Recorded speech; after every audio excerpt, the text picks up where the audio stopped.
Powering on, ready to connect.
Hello, Zena.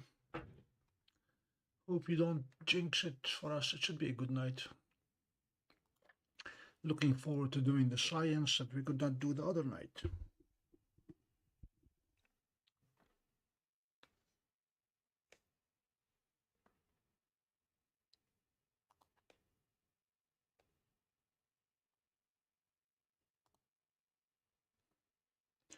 Plus, with the cloud and slide, with a with a moonless night, we should be able to look at some nebula. But let's see if it's dark enough for it to find Polaris yet.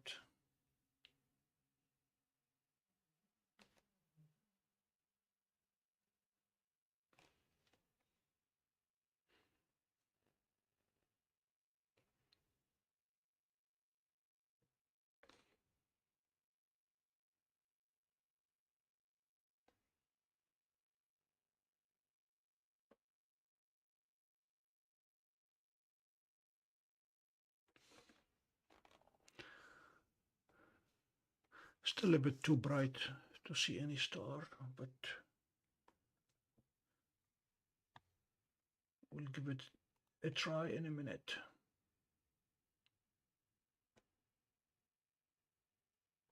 Okay, there are some stars there.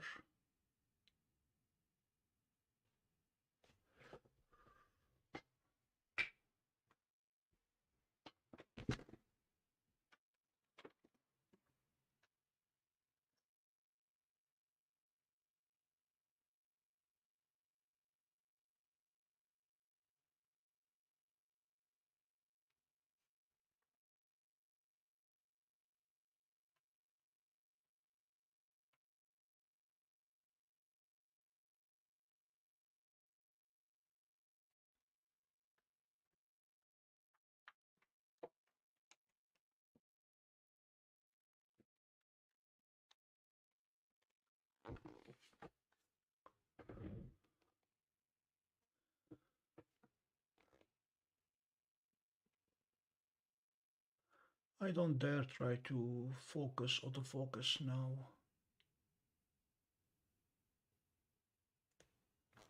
I give it a minute.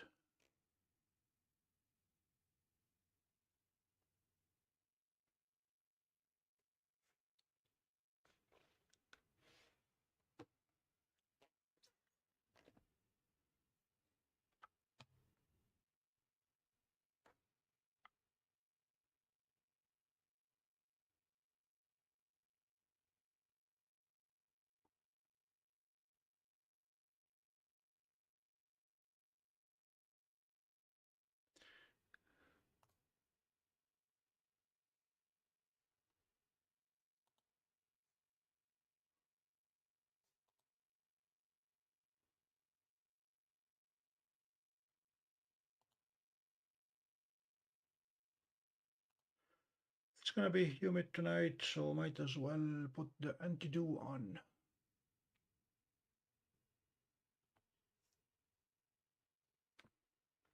And for some reason the sound is a bit low. Let's see what Windows decided to do to us tonight.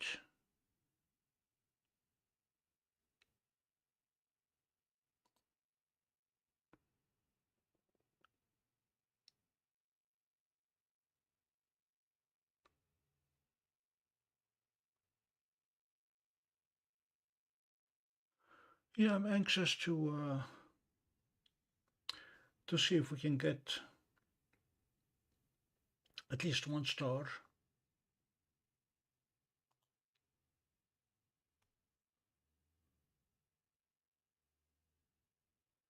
We're gonna save each frame.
Yup, Microsoft decided that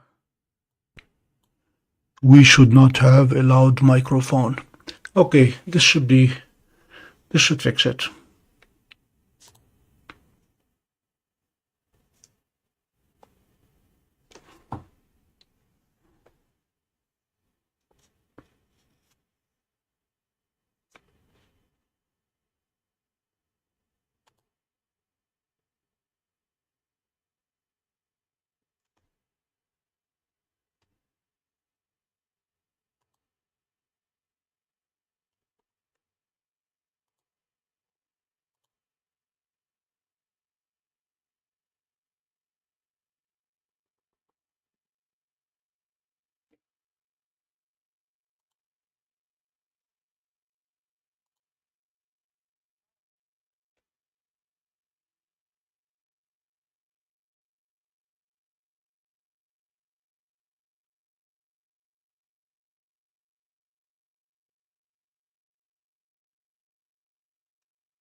Okay, let's see if we can have Stellarium talk to Seestar.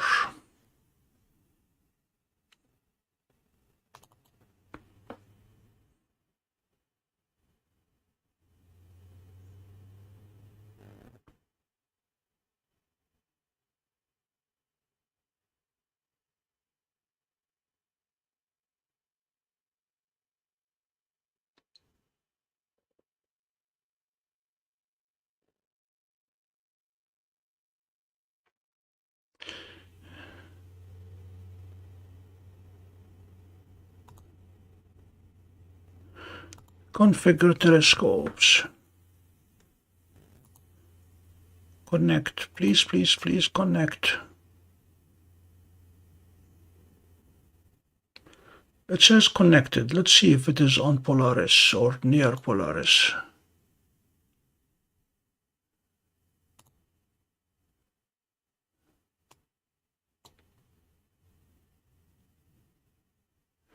Okay, it says Seestar is at Polaris.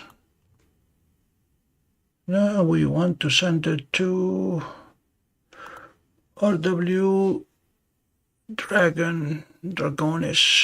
Yup. Let's see if it's gonna go there.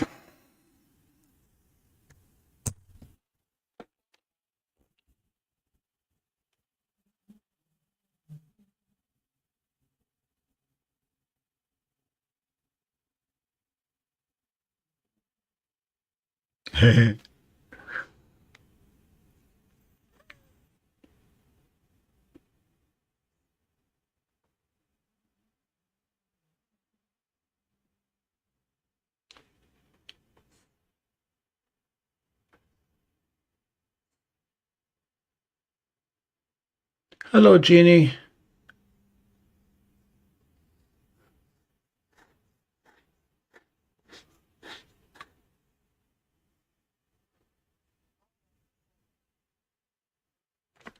It says object is centered. Let's see how many we need to stack to... Yeah, blah, blah, blah. We have it. If you look at the top of the image, the 3 stars, and that's what it is showing here, the 3 stars. And then a lot closer in there, we should see this pattern. And there it is.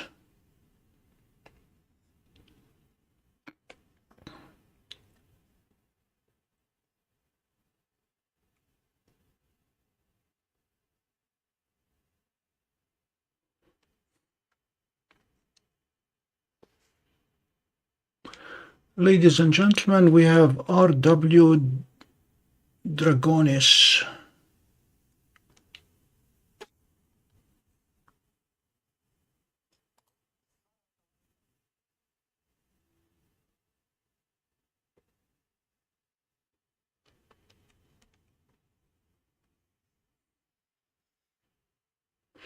And to the side, at the edge, we have NGC 6198. It is still bright outside, so don't know.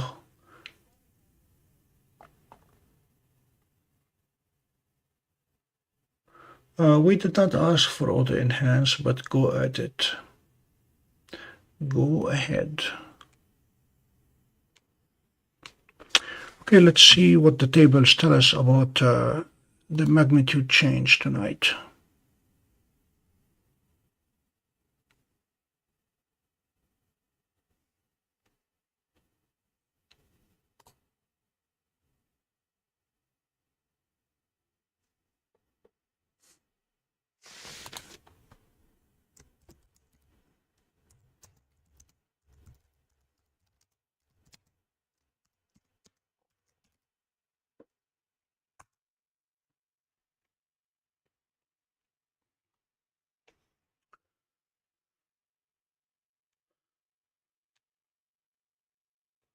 I don't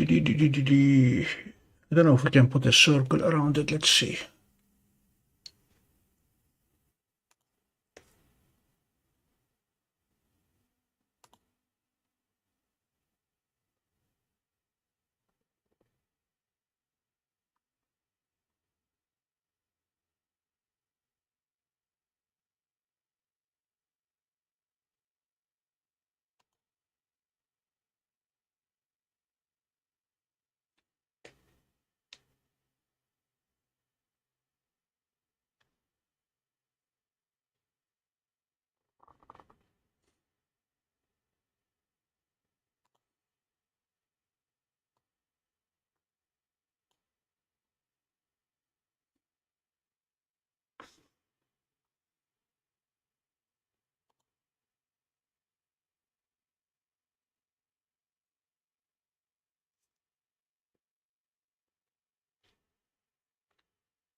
We will take a peek at TCRB as well.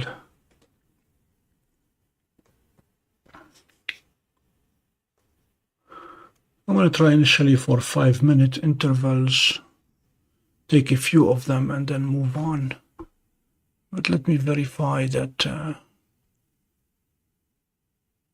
we have a good target here for a starter. We are May 2025.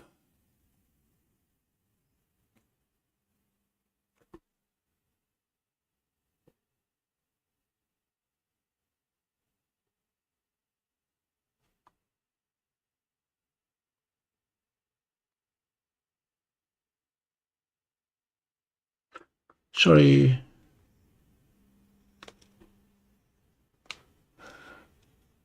May 26.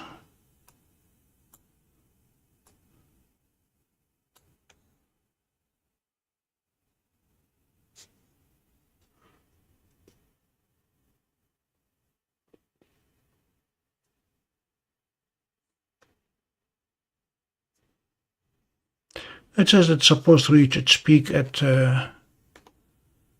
9 a.m. Zulu.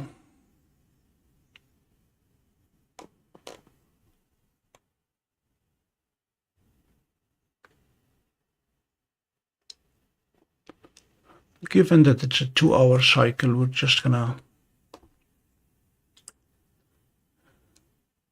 take a few.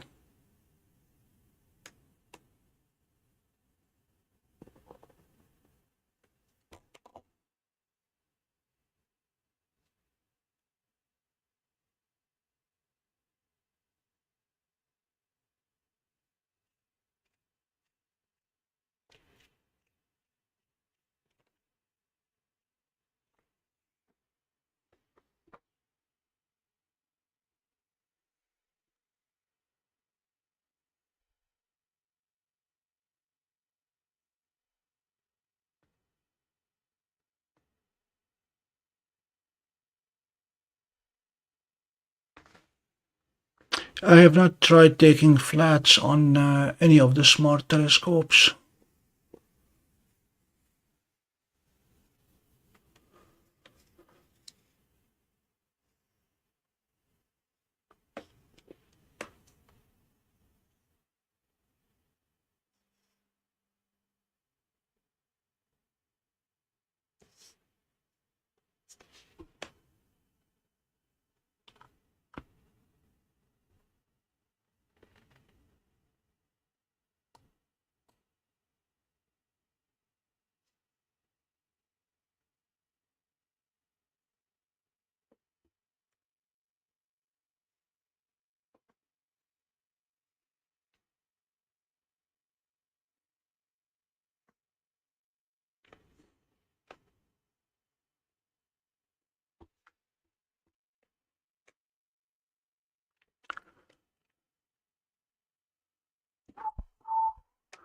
AZ-GTi is another potential target. Let's see if we have it in our site.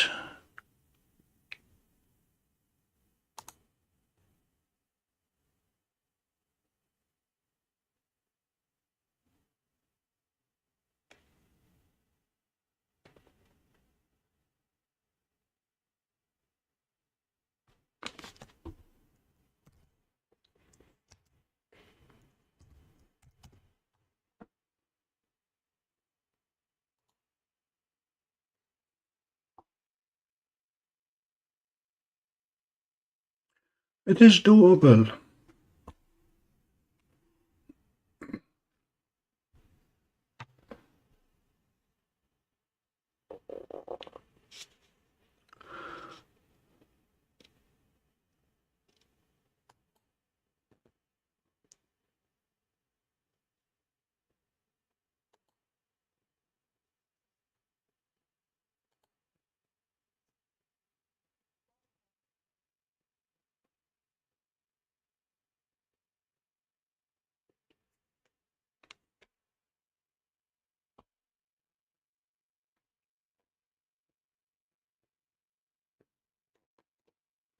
Jeannie, a flat tries to correct for any dirt or dust or distortions in the sensor that would be taken in a brighter light as opposed to dark. In a dark, you're only taking pictures of the noise that might be generated by the internal sensor itself. It does not look at anything on the screen or anything in the optical train. A flat, on the other hand, by giving it a uniformly white light across the entire sensor, it tries to detect anything that is not perfectly white and corrects for that.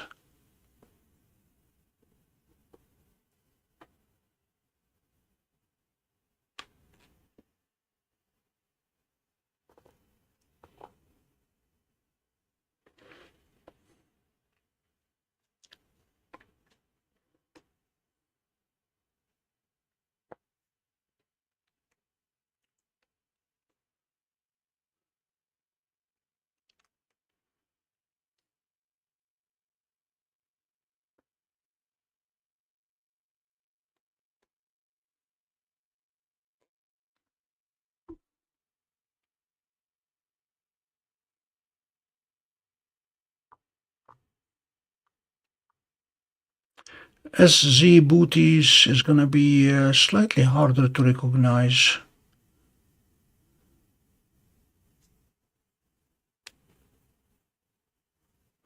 It is a darker target, a 12.66.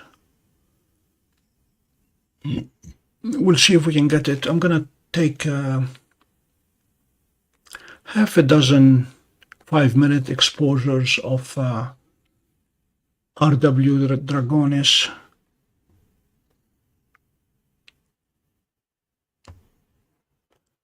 And then find out what TCRB is doing. What is TCRB tonight? John, is TCRB still in Florida, or did you send it back our way?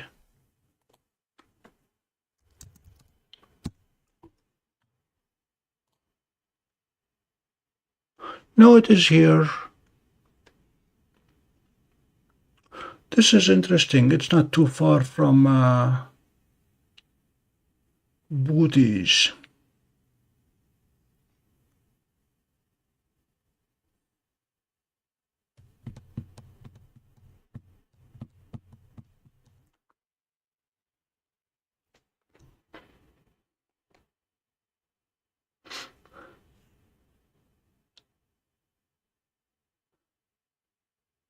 Jeannie, if you have any dust accumulated on the lens or on the sensor, these kind of distortions will not appear in darks, because what you're doing with the dark is you're not letting any light through and looking only at the noise created by the sensor itself, by the individual transistors. White flats, on the other hand, you are shining light through, a uniform light across the entire field of view, and any light, any raindrops or any dust bunnies on the sensor or on the lens itself will appear in that case, and that's what you're trying to correct for. So the flats will correct for any dust on the lens or on the sensor, whereas the darks will correct for any noise created by the sensor.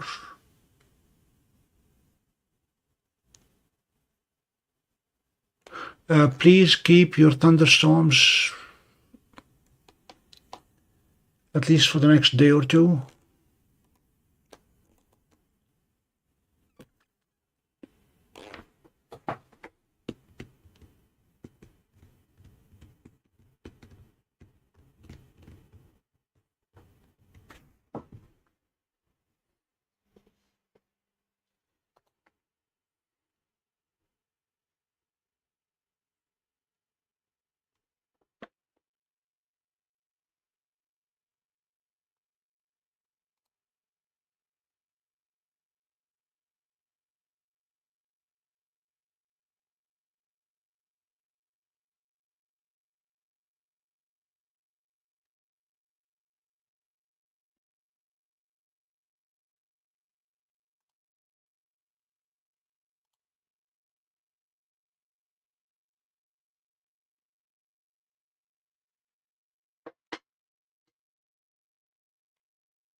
So this is our third 5-minute capture.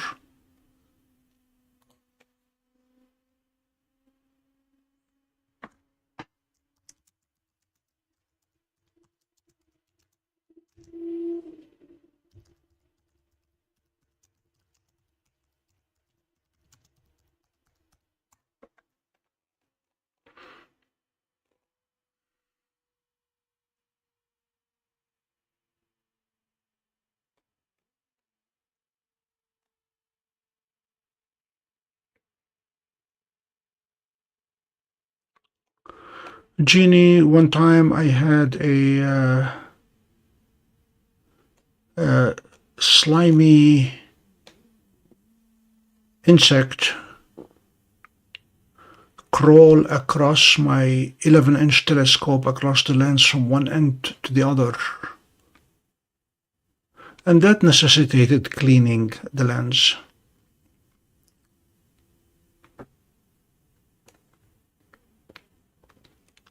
Other than that, I've not had to clean lenses of any of my telescopes. I look at them, there is some dust. I use some air to blow the dust away, but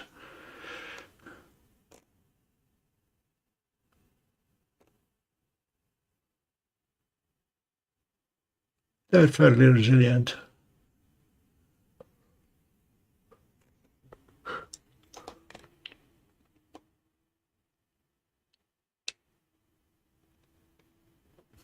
Thanks, Gina.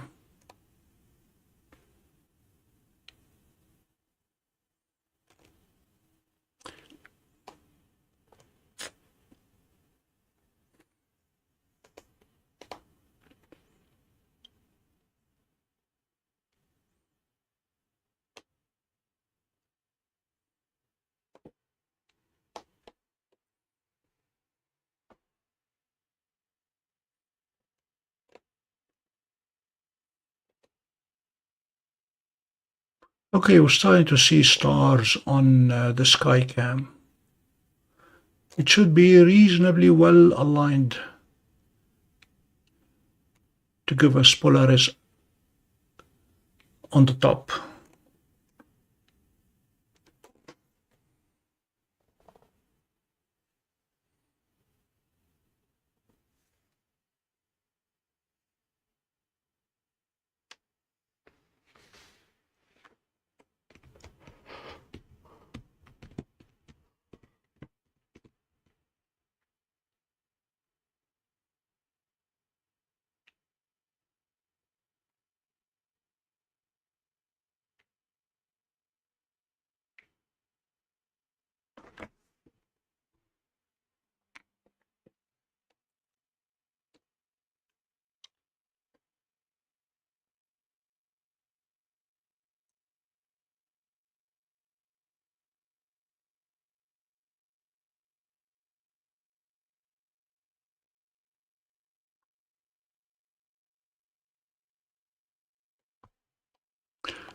In a strange kind of way, I am not used to everything working.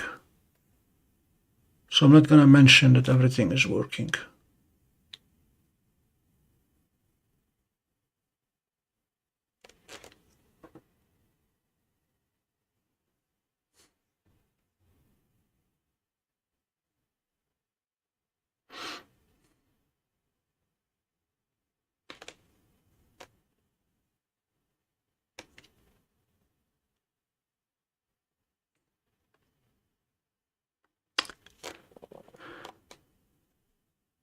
Yeah, I still remember the horror when I opened the cover on my 11-inch telescope and I saw the tracks of a snail across the lens, clear across the lens.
How the snail got inside a covered lens, I don't know.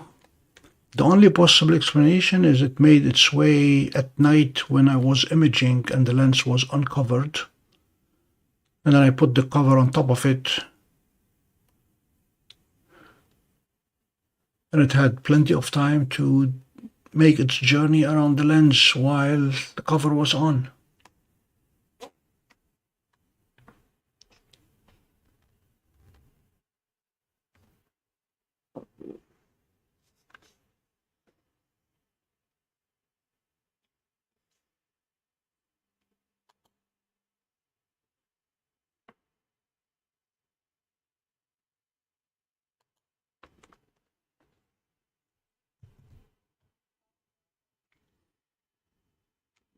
Finding the unknown.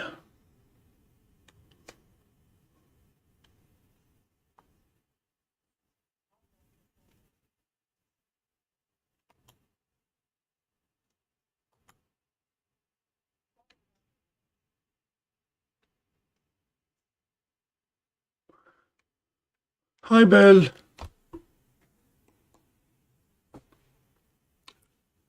Bill, we're trying for RW Dragonis again. I'm taking 5-minute exposures. Let me turn off the arrow. On your big screen, you should be able to see it. It is the smaller star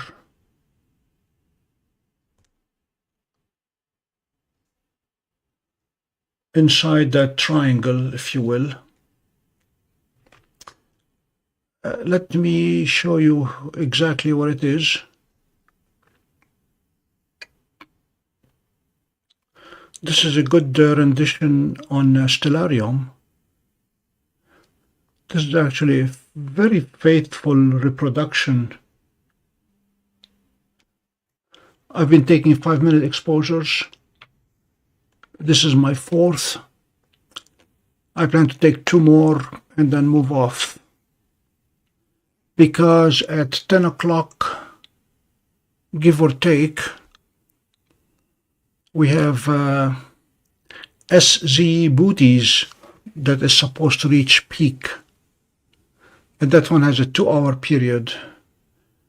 But before we go on to SZ booties, we're going to look at the TCRB quickly. Take multiple exposures. I'm storing every frame anyway. Take multiple exposures of SZ. And then go looking for nebulae because we don't have a moon.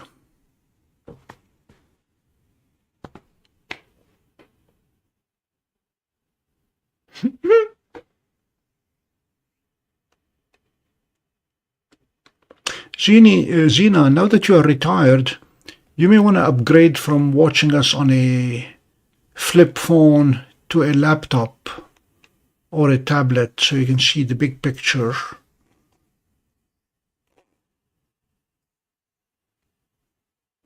Did you have to ship back to the office your government phone, or are you going to fly to your government laptop, or are you going to fly in to return it?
Zina, I hope you bought a real computer, not an Apple, because I could not help you with any problems or configuration issues with the Apple.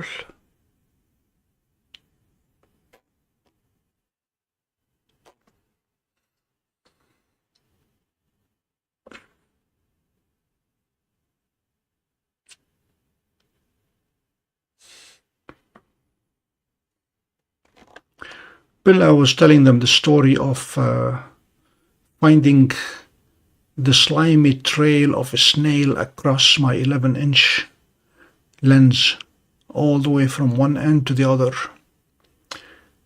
and the challenge of cleaning that slime off the lens.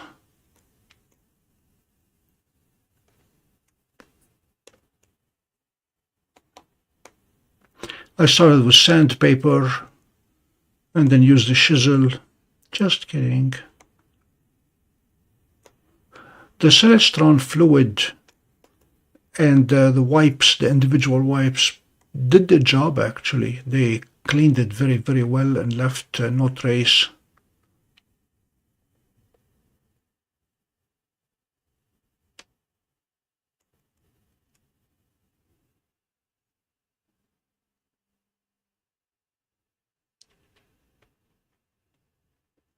So as soon as we get to 5 minutes here, we're going to do it again.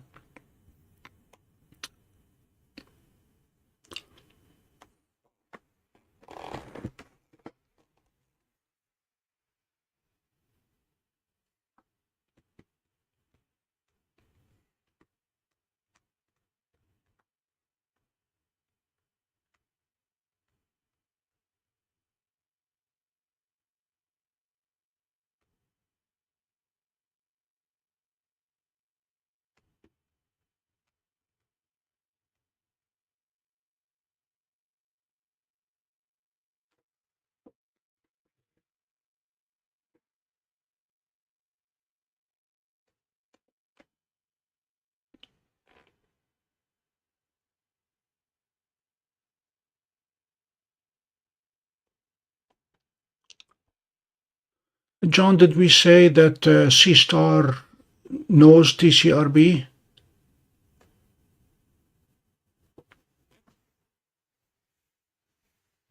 All right, at 5 minutes, we're going to repeat the process.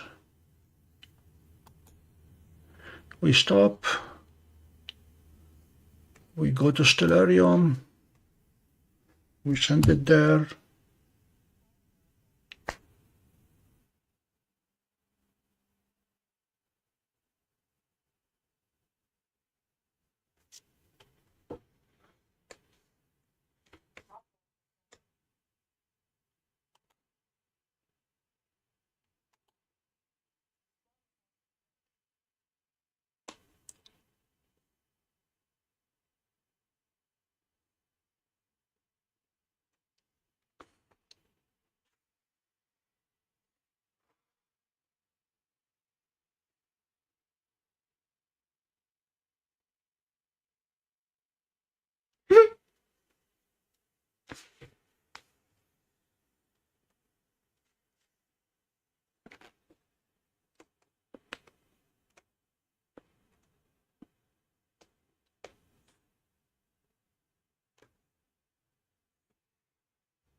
Don't know what the wind pattern is like over us, Bill, but I haven't seen any plane tonight.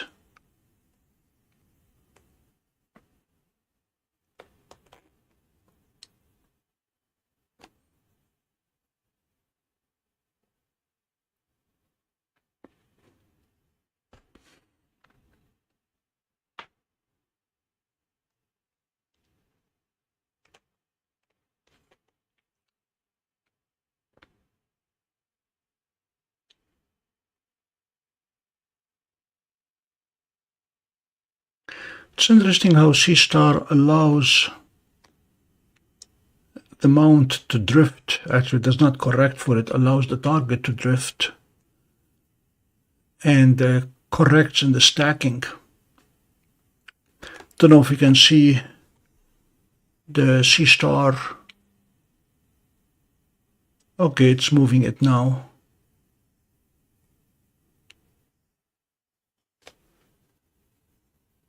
It is fascinating to watch the scope moving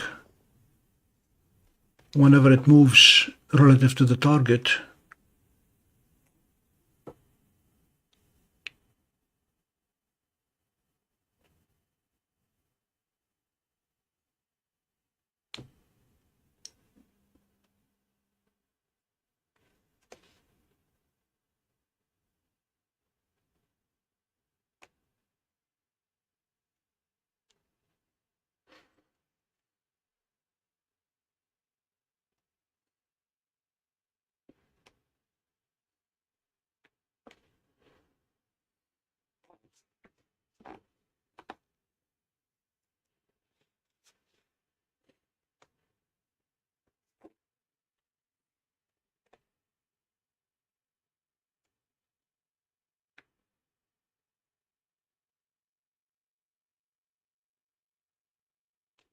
I don't know if it's dithering, John, but maybe.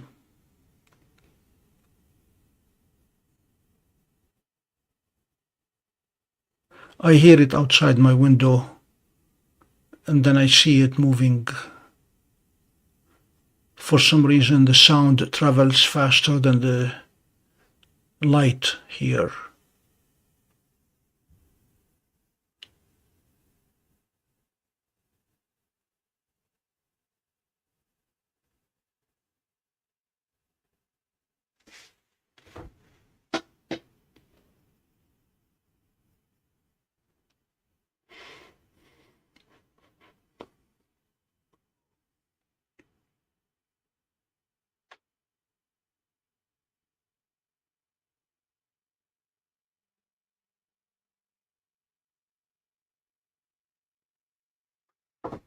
Good evening, Cooley. We see UFOs every night.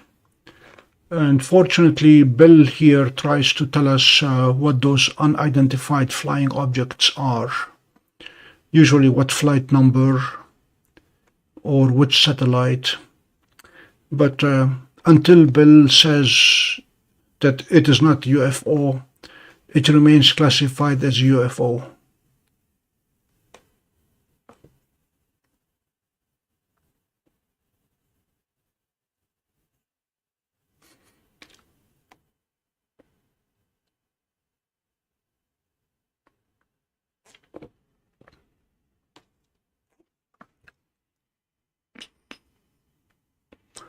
Okay, there is a plane, Bill. There is an unidentified flying objects on the west.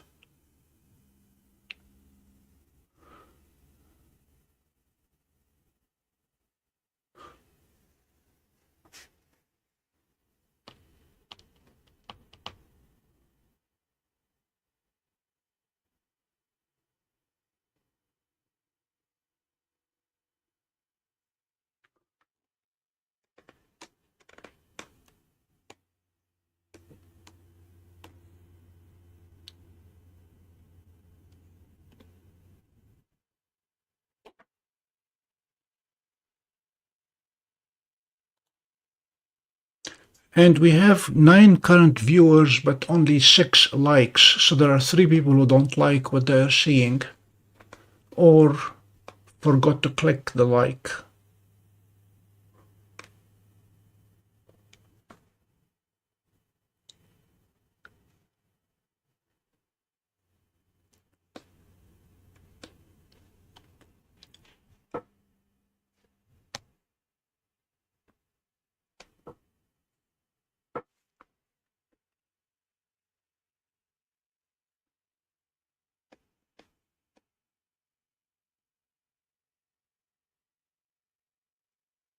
Yeah, that plane is now, it's moving from due west to due south of us.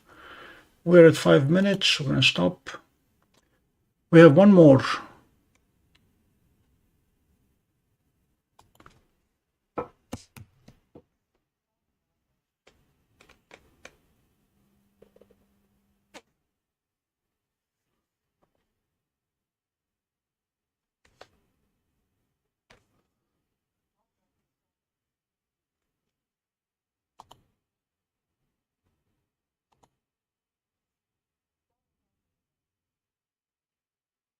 So it says object is centered, and then it moves the scope just a little bit away from it.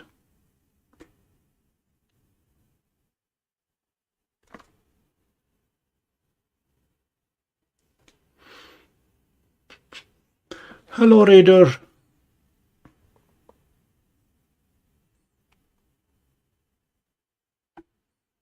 Cooley, please subscribe to the channel and join us. We are live, whether it's cloudy or not. And we talk a lot about the constellations.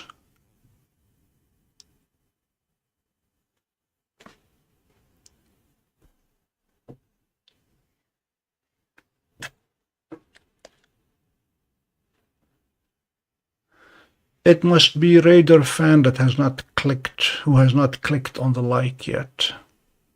It should be clear in Rochester, right? Portland to Boston, okay.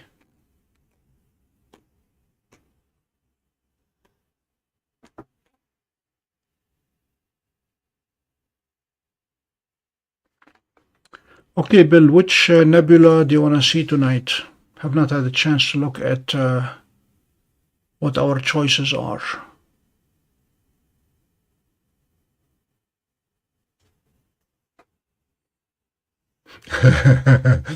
Okay, thank you. We are looking at RW Draconis, which is a variable star. It has a 2-hour period. We're going to hop over to TCRB, and at 10 o'clock, at 10 p.m., SZ is supposed, it's another variable star, it's supposed to reach its peak. It has a period of 2 hours as well.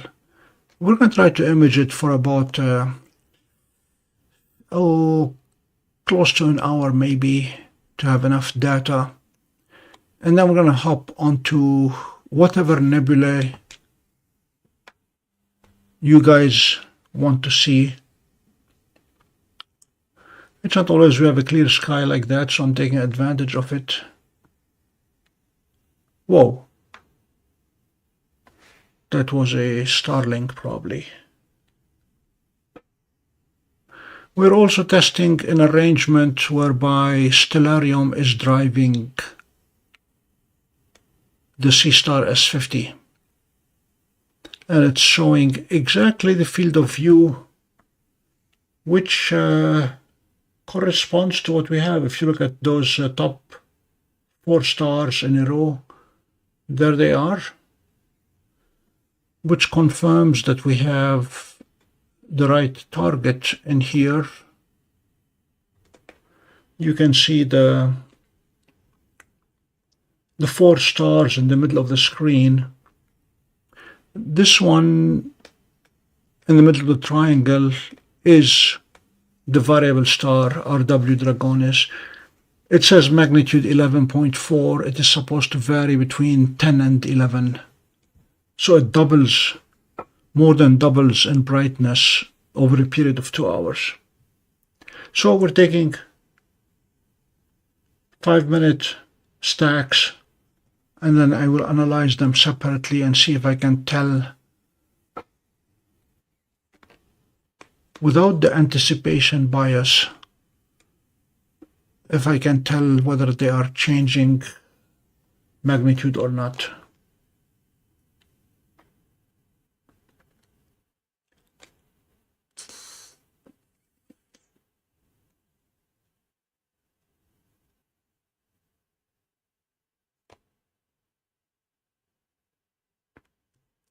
Horsehead is gone for the season. It's a fall and winter nebula. Yep, it is my favorite also. Hello, Harvey.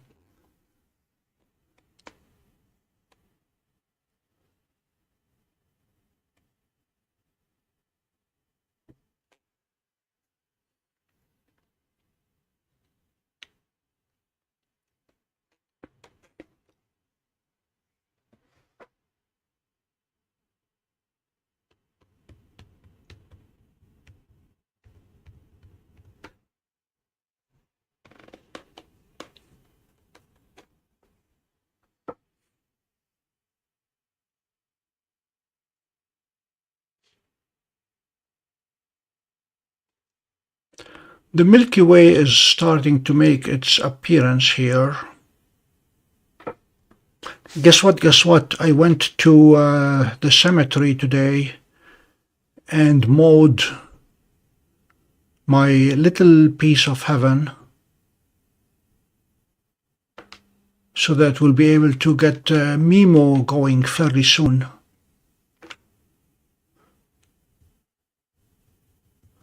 Next time we have a clear night like this, we should be able to start looking at the Milky Way from up there.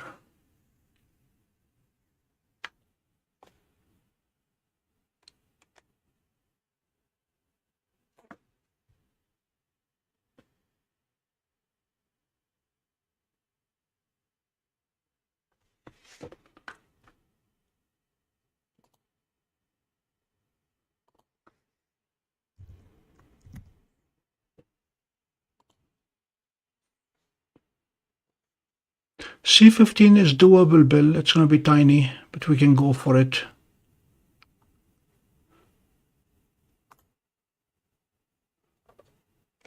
North American Nebula is not too far from it. Hello, Isabeg. Yes, it's a clear night.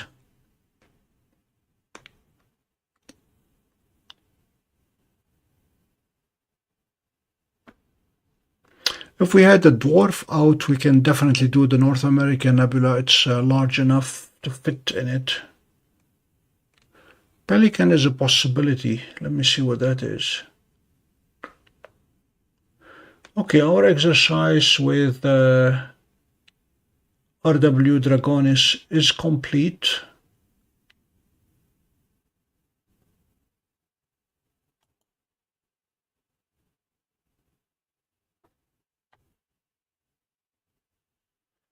Now we're gonna see if TCRB has gone nova yet.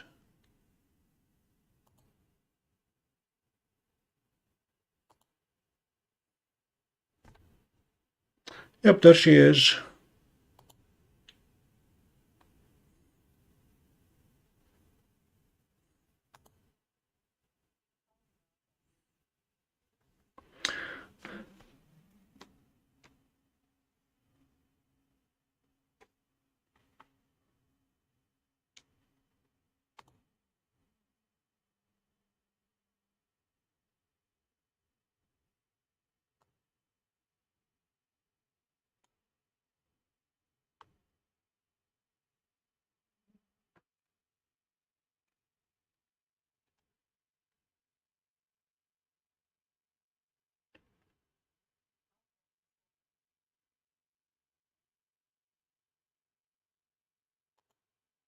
There it is.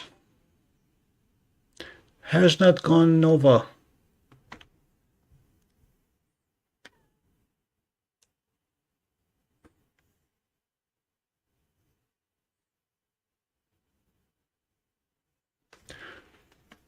Hello, Tim. Sorry to hear that. Where is Palouse? He was able to fix his chemtrails and is able to do some imaging from the Pacific Northwest.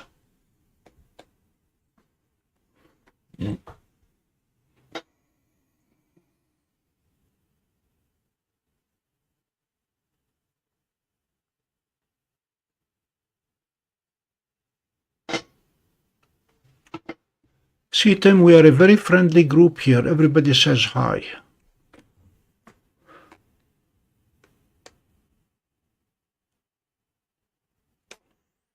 All right, TCRB is confirmed.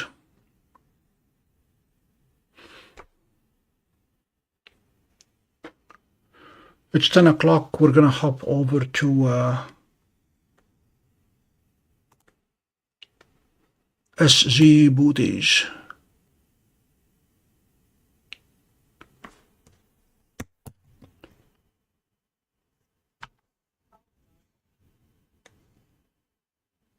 Finding the unknown.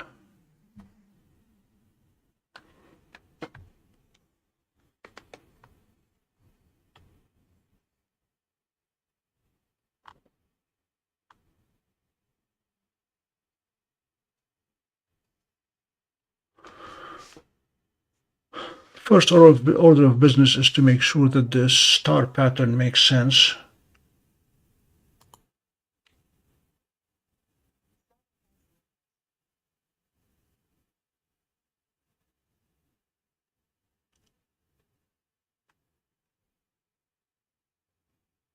It does. If you see the top right, the 3 stars, 1, 2, 3, they are similar to what we have here. Ooh.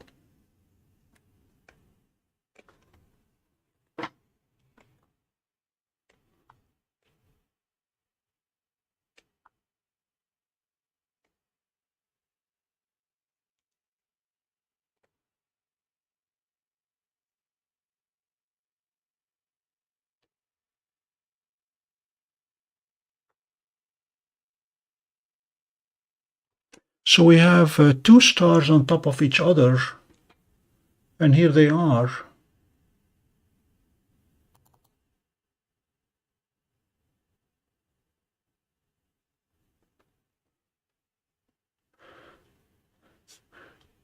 I'm sure Bill can see it on his big monitor, but there's a tiny star and there is a bigger star, and it is the bigger star that we're looking at.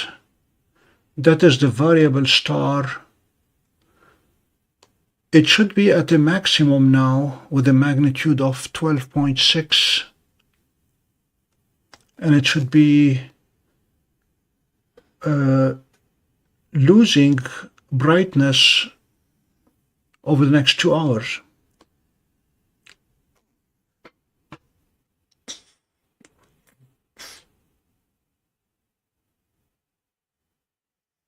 Hello, Larry. Long time no see.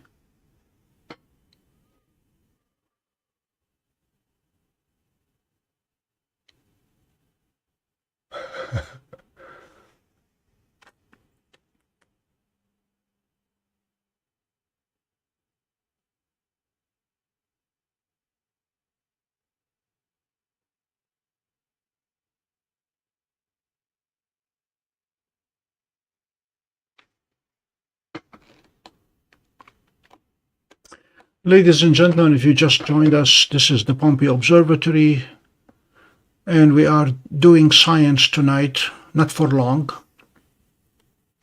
This summer I am proctoring a project with 3 students to look at variable stars.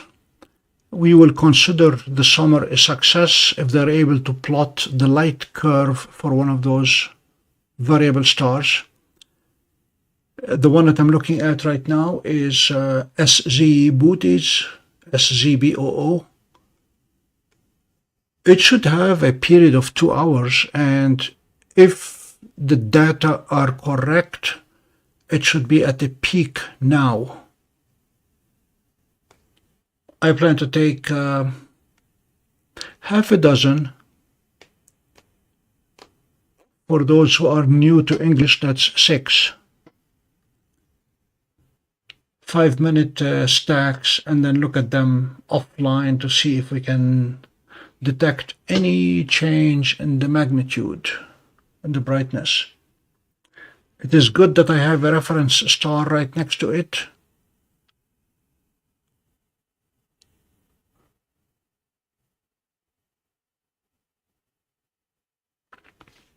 As soon as we're done with this exercise, we're going nebula hunting because we don't have a moon tonight and we don't have clouds. It's a rare night where we can look at nebula, so that's what we're going to do tonight.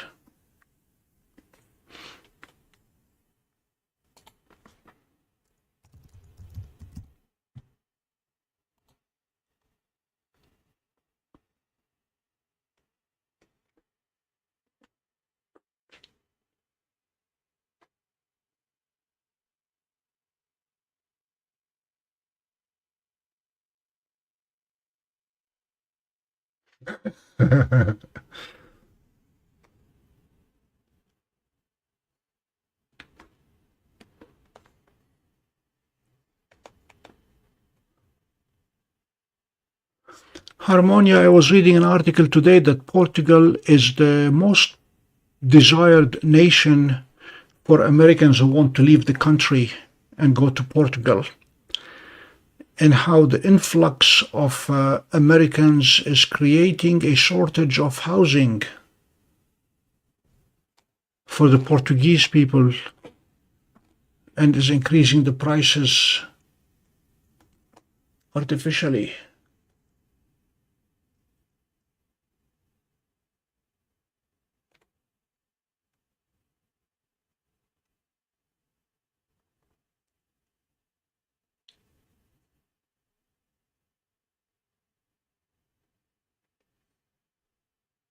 Hello, Otto.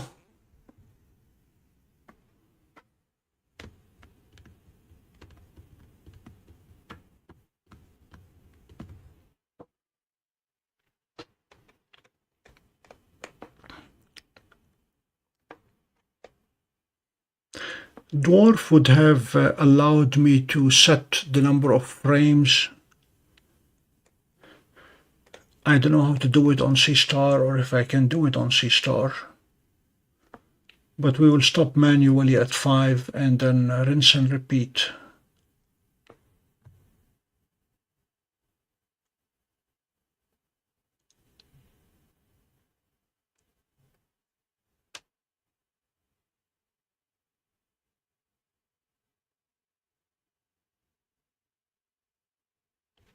Five.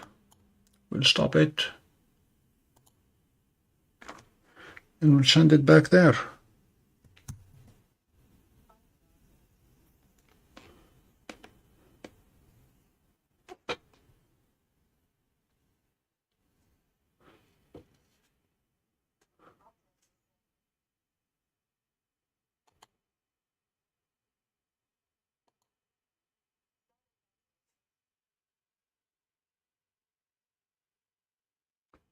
Bill, can you see on Stellarium the Seestar symbol relative to where the star is and how it dances around it? It may be dithering, or it may be just not worrying about centering the target and just relying on the stack to do that for it.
Yes, Bill, it dances around it.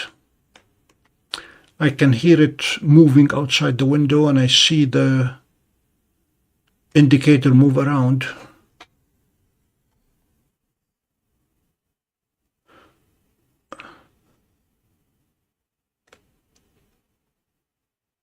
I suspect the correction that it does when it does correct is coarse as opposed to fine.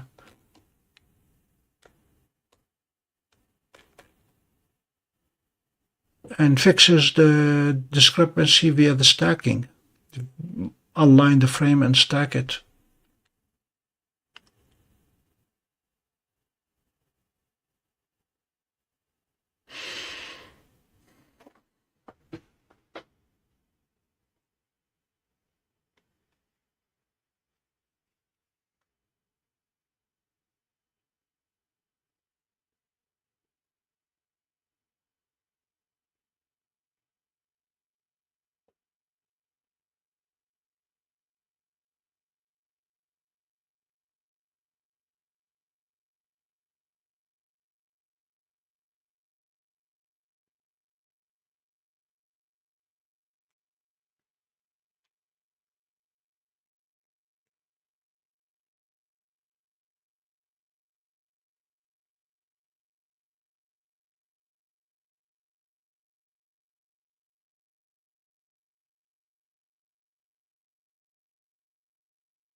So it is already tomorrow in Europe.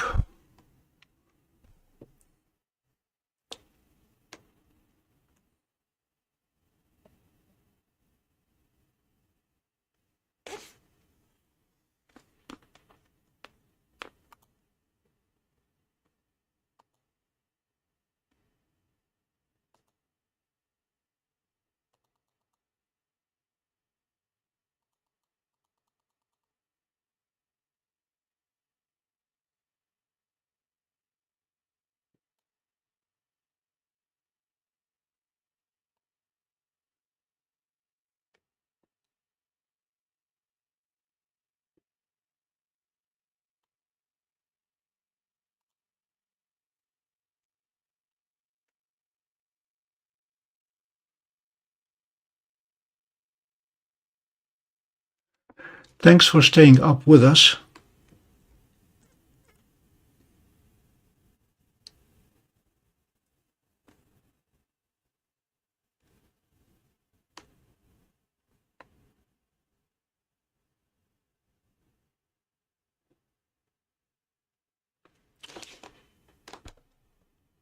My first PhD student long time ago was from Porto.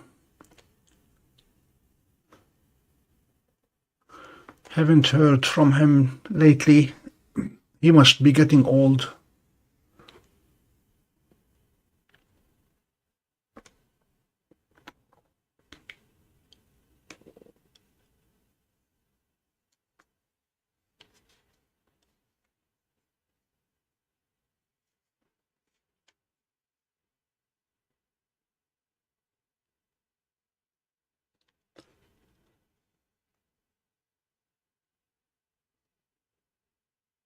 We have 5 minutes. We'll stop it and we'll go back to it.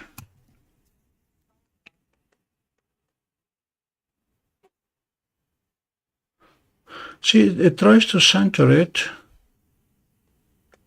and then as soon as we start capture, it gets out of the way. Yep.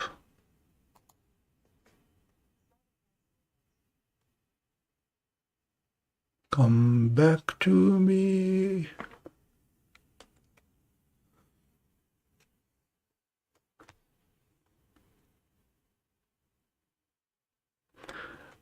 I don't know, John, if this is the limitation of the gears. Oh, there comes another satellite.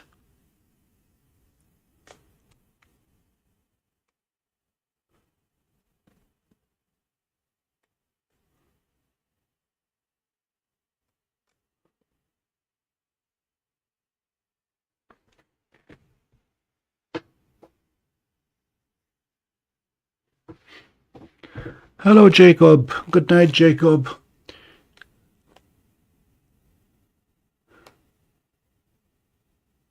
Okay, somebody is already in the afternoon.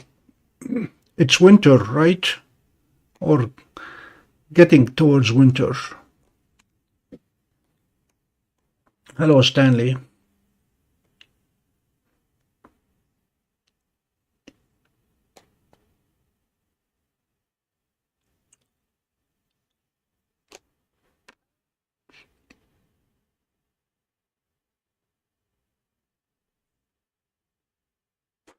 Jacob, I am experimenting at this point. I'm taking 5-minute stacks, several of them, just to see if I can tell any change in the magnitude. It's going to be a student project. You probably heard me say that in Oswego. And we plan to use 3 telescopes. The 16-inch Meade, an 8-inch Celestron, and a 2-inch Seestar. Just to get them used to the logistics of operating them.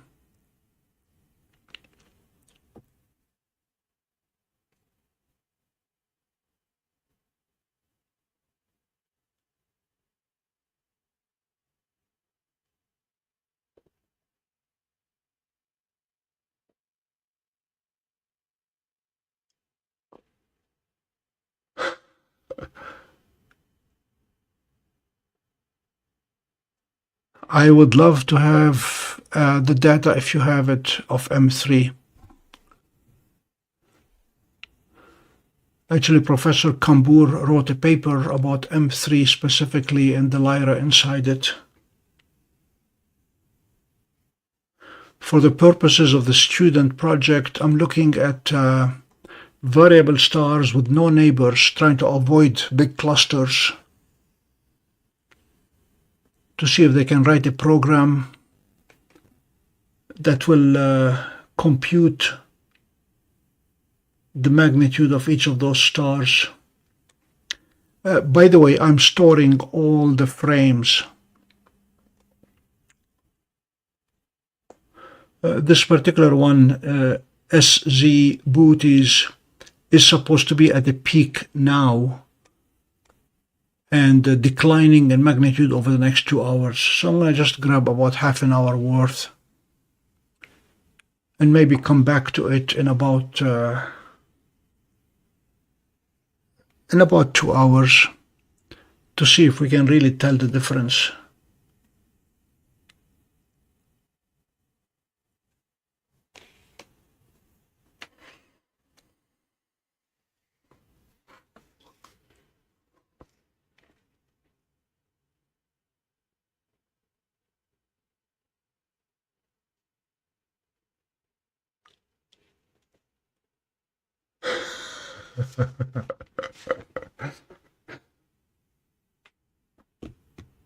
Thanks, Zena.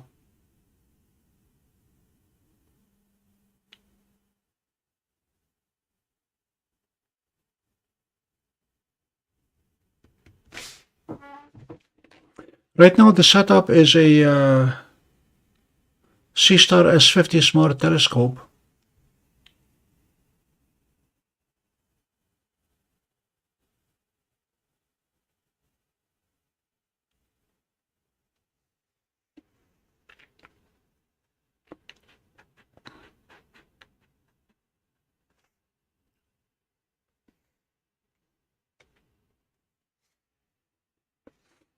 We have an assortment of telescopes at the Pompey Observatory, ranging from a 1-inch aperture DWARF 2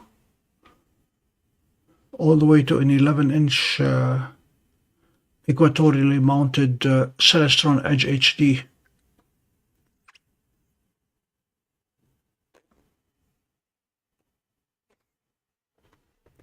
Don't know why my Skycam is so dark.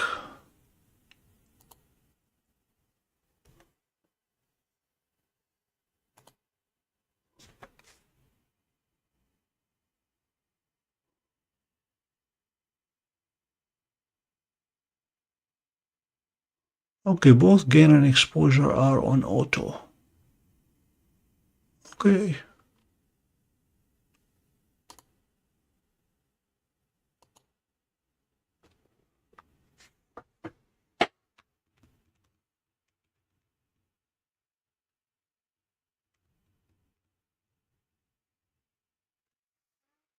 Nice, Jacob. I saw it on your video.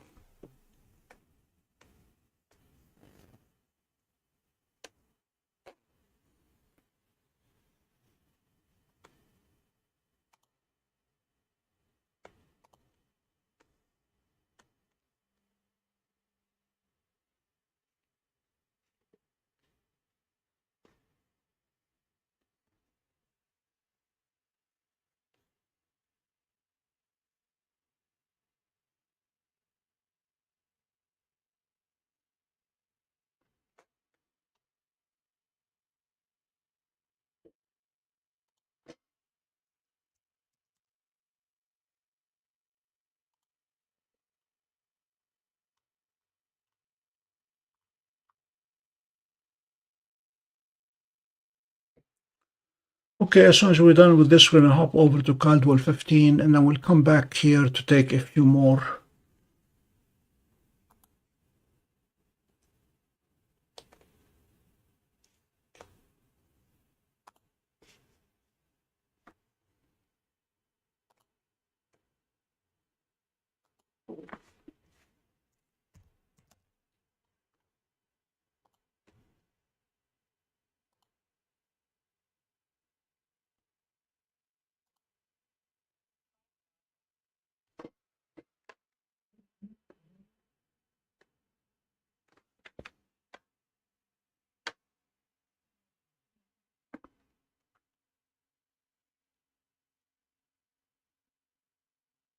Which telescope were you using, Jacob?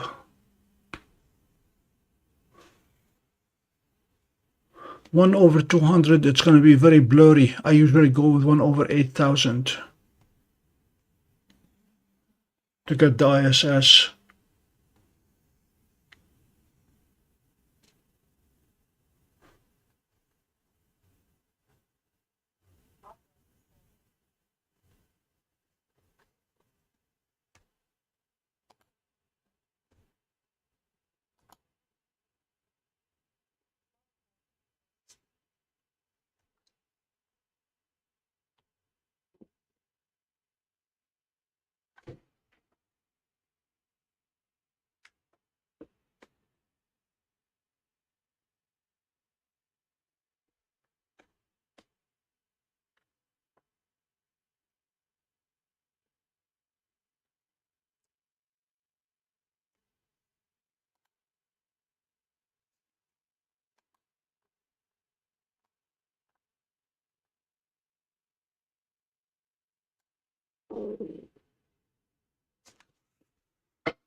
I've been enjoying looking at Venus in the morning.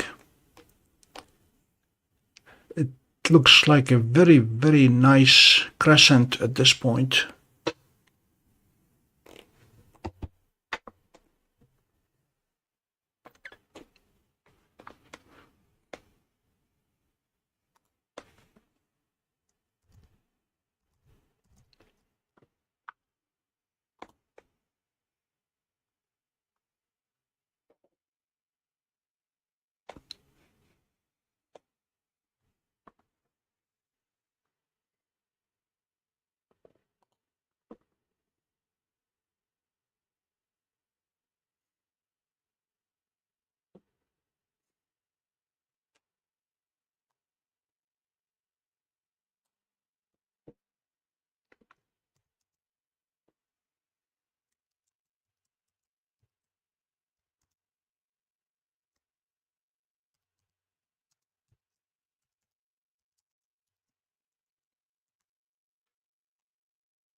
Plus now we have our West Coast reporter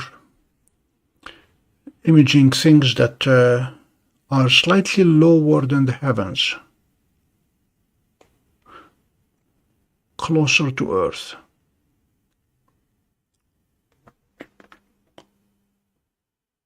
No idea what that blue line was.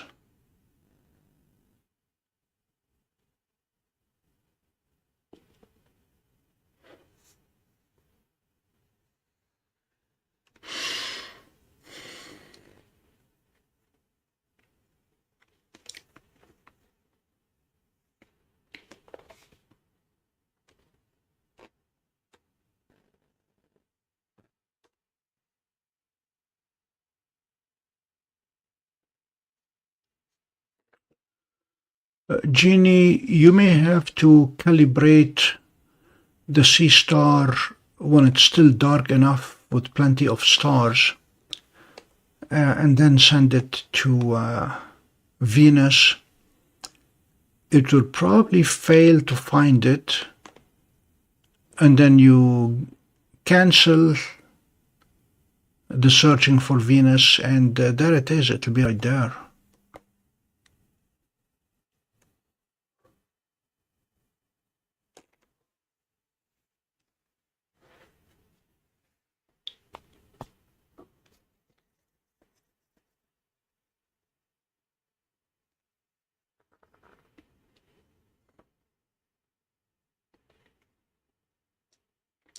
Okay, this was C15.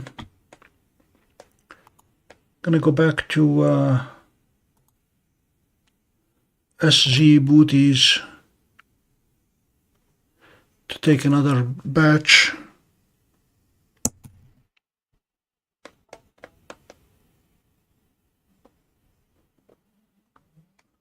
And then we'll hop onto the Pelican for a little bit. IC5070.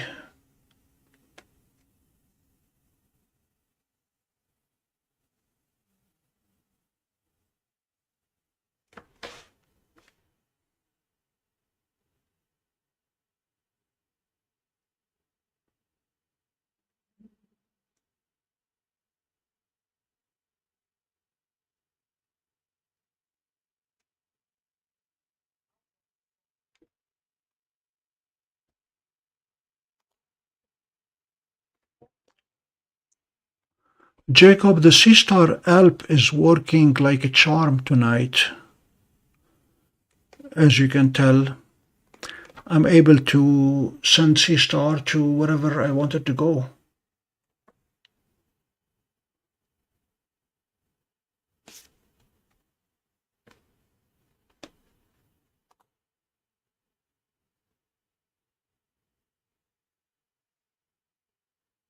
Why is it not stacking?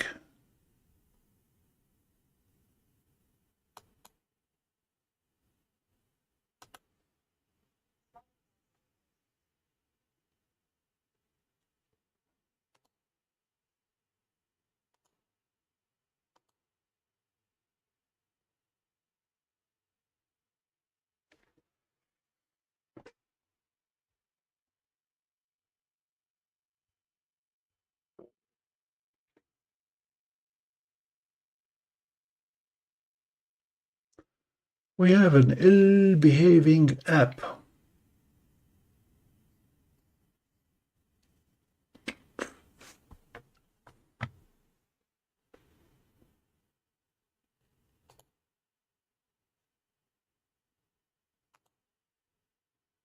Ah.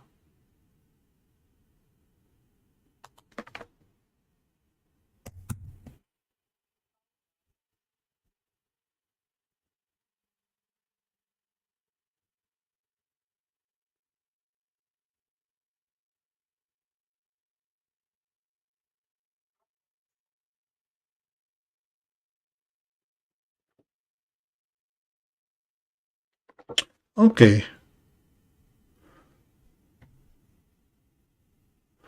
We know what's going on.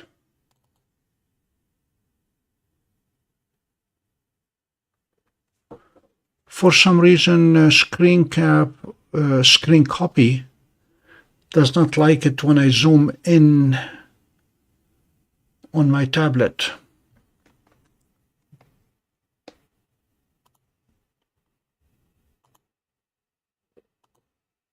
All right, there we go.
That galaxy in the top left corner of the frame is NGC 5735. We should be able to label it. Yep, there she is.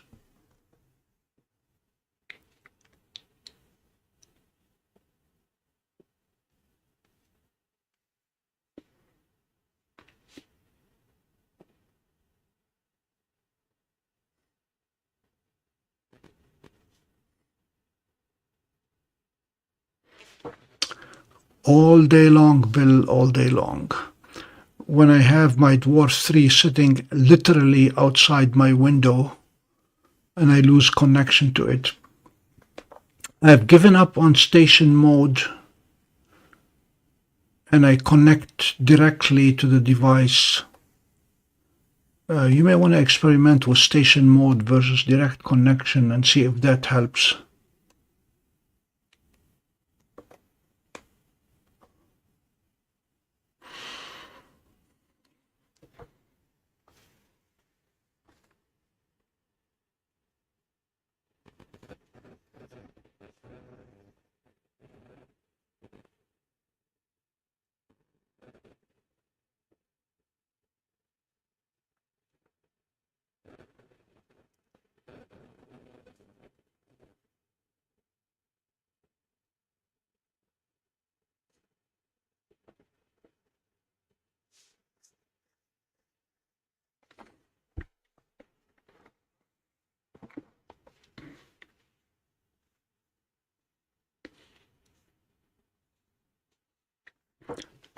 Bill, if you really want to get frustrated with Dwarf 3, try connecting to it from 2 separate devices.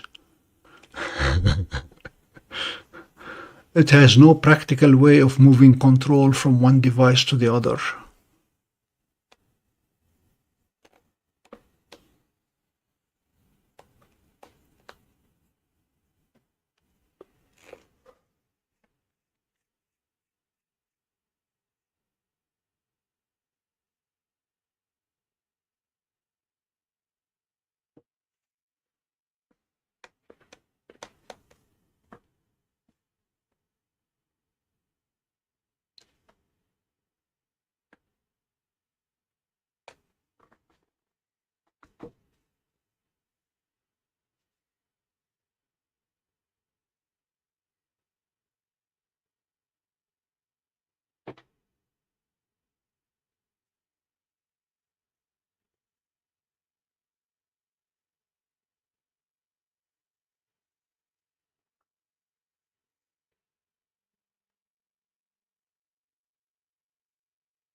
Yes, Bill. Thanks, Jacob. I forgot to mention that it is highly directional. Yeah, if the dwarf turns its side to you, it's going to have trouble talking to you.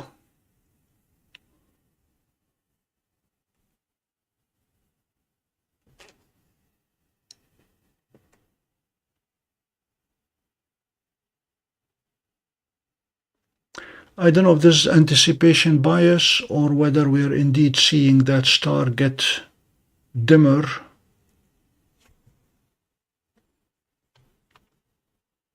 We're right here. We're going to go do the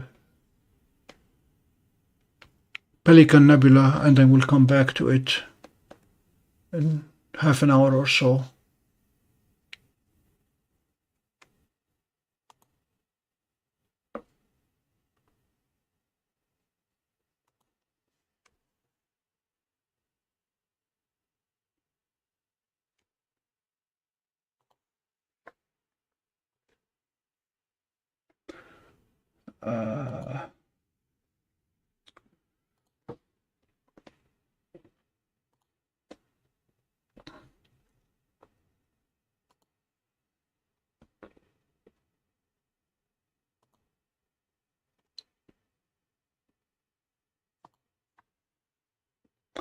I don't need to save every frame for the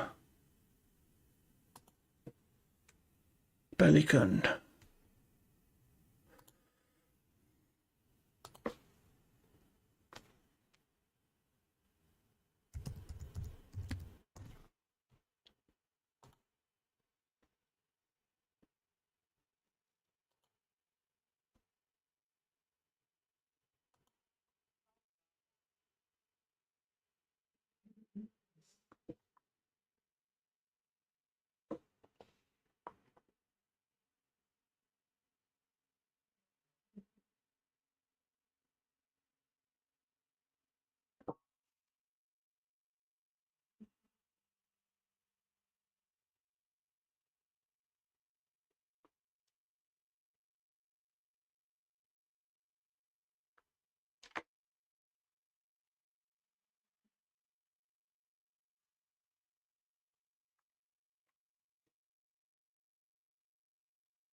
Harmonia, I am not familiar with the Neptune C2.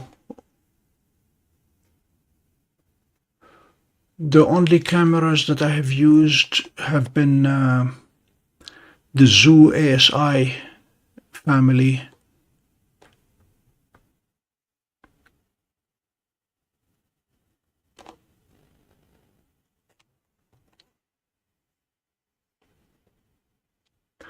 Zena, thanks for pointing out the question. I had not seen it. It was not highlighted.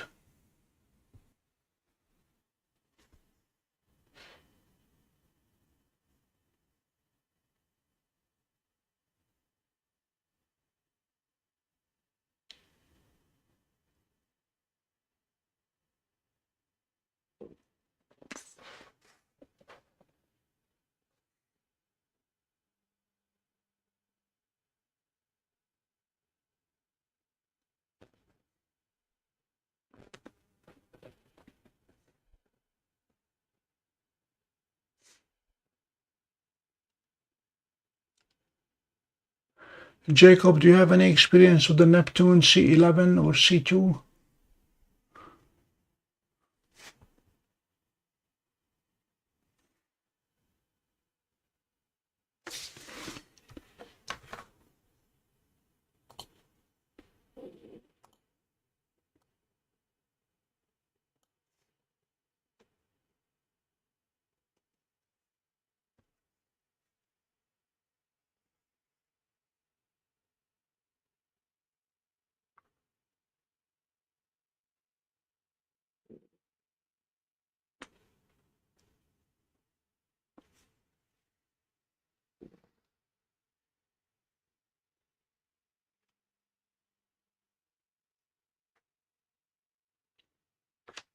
You're welcome, Harmonia.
What is the resolution of the 464?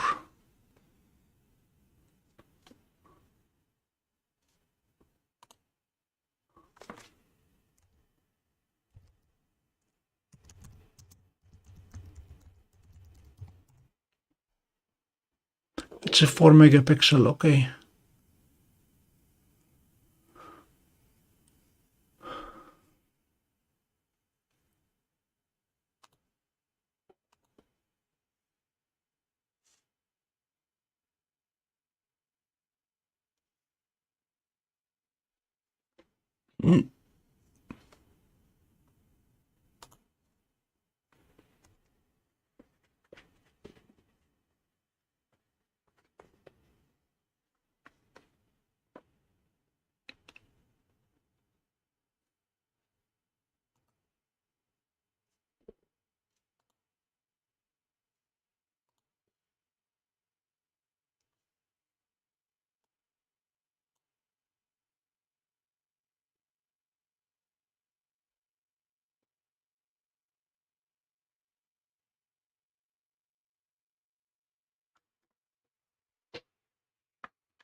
My Skycam is not happy at all. I wonder if a day in the sun has finally gotten to it.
Yeah, it's doing a good job with the Pelican.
I'm gonna go unplug the Skycam and replug it and see what's going on.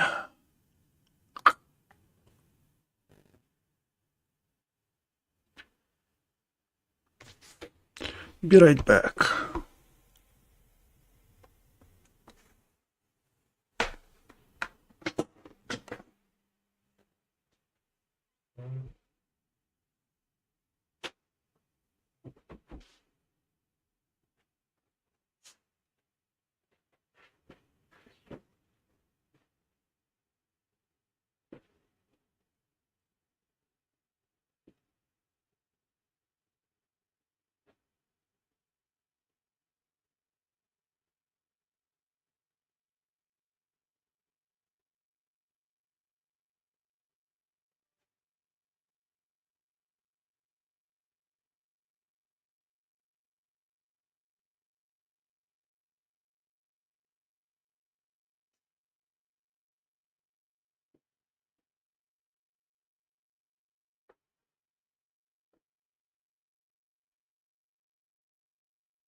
Skycam positively useless tonight.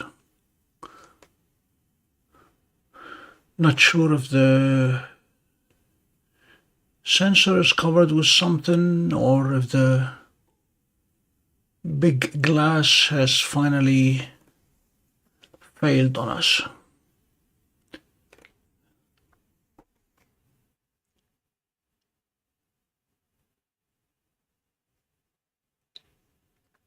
In the meantime, the Pelican is looking good.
Don't know, Zena, things have been slow lately. We are at 4800.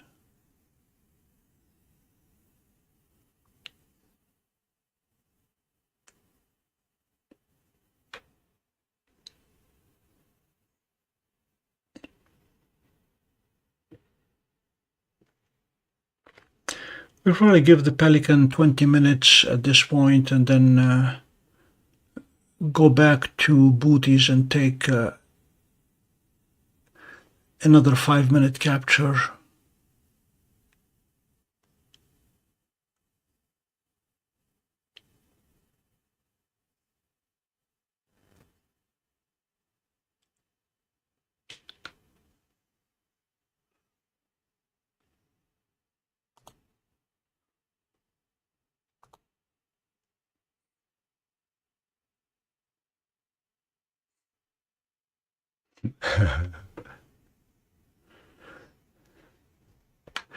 The next lunar eclipse is not for a while.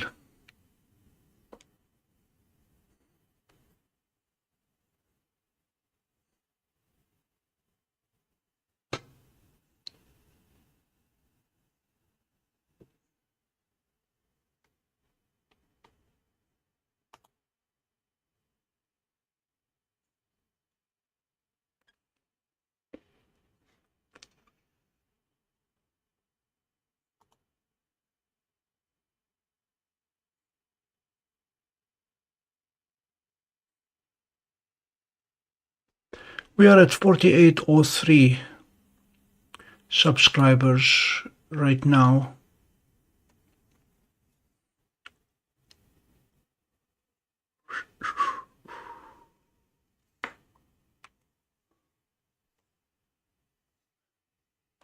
The other target that I'm looking at, which you do not necessarily see, is the number of views. We are at 981,000. So we should be hitting 1 million views sometime within the next month or so.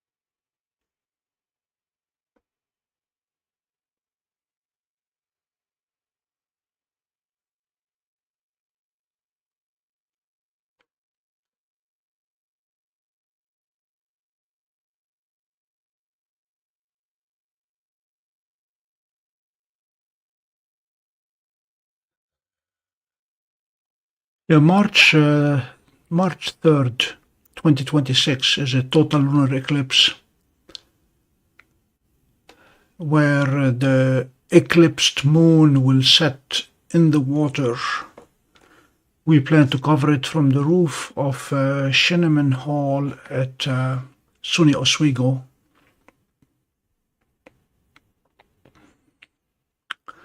This way we'll have telescopes on the moon. It'll be totally eclipsed moon, dipping in the water and disappearing under the water.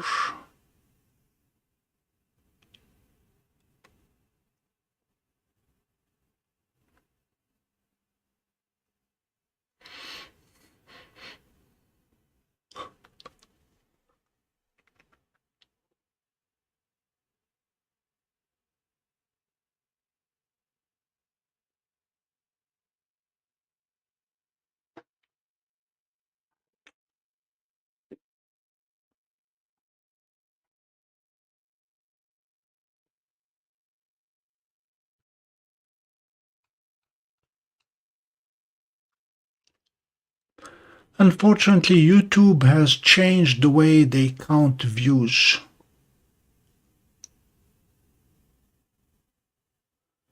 In the past, on an evening like this one, where we have been live for 2 hours now,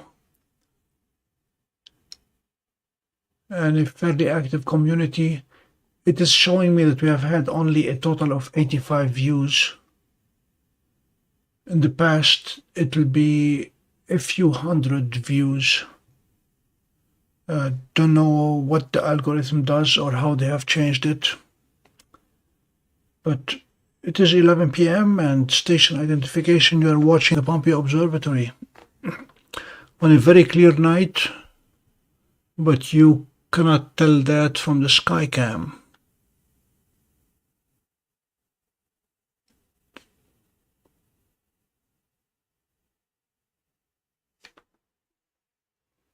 So in another minute and a half, we're gonna hop over to Booties. It is at 74 degrees altitude. I don't know when Seestar is gonna complain that it's too high. We will soon find out.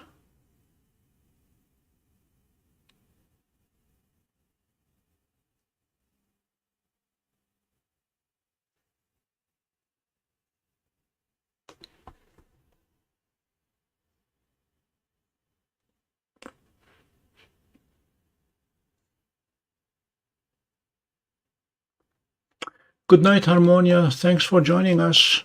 Join us often.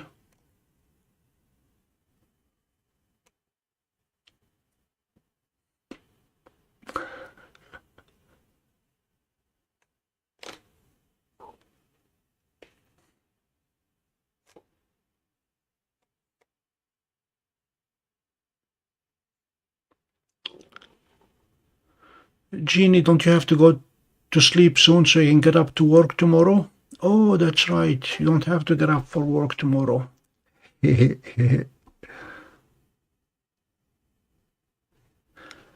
Welcome to our world.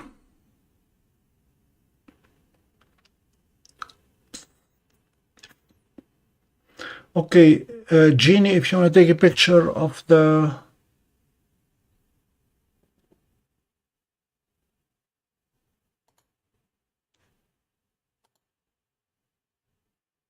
Uh-oh, what's going on? Don't want information.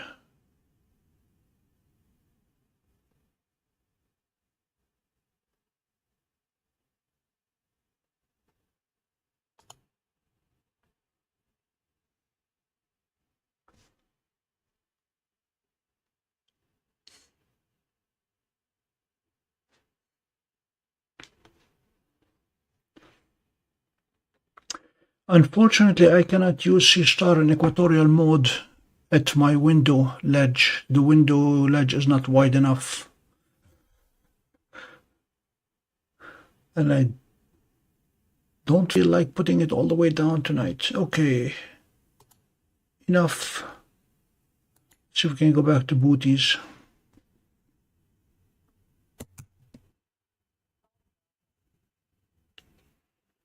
Finding the unknown. Uh-oh.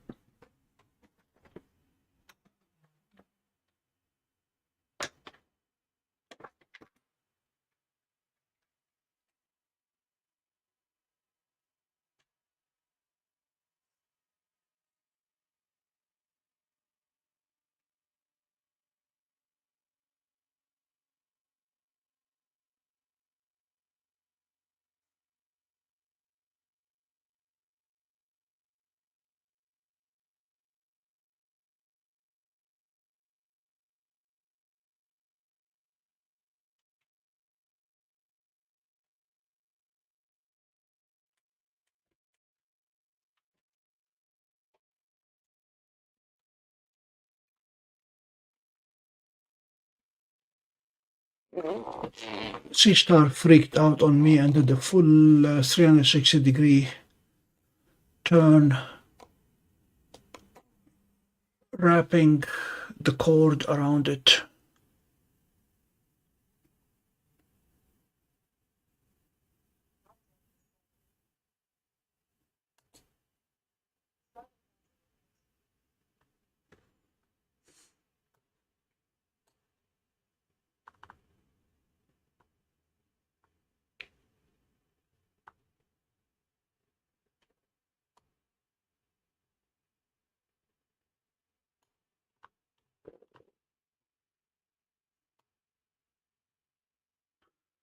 Okay, for some reason Stellarium is no longer moving.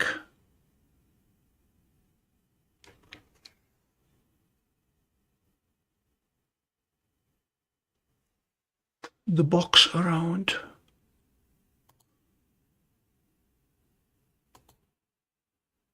All right.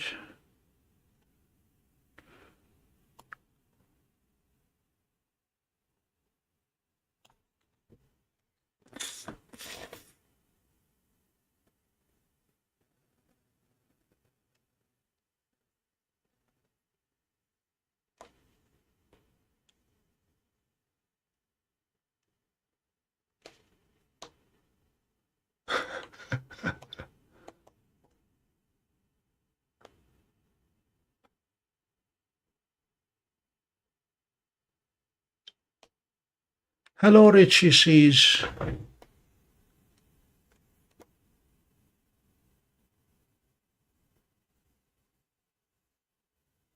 Thanks for the feedback on the audio, Bill. We had some trouble with it earlier and discovered that Windows had changed my settings on me. Thank you for the feedback, though.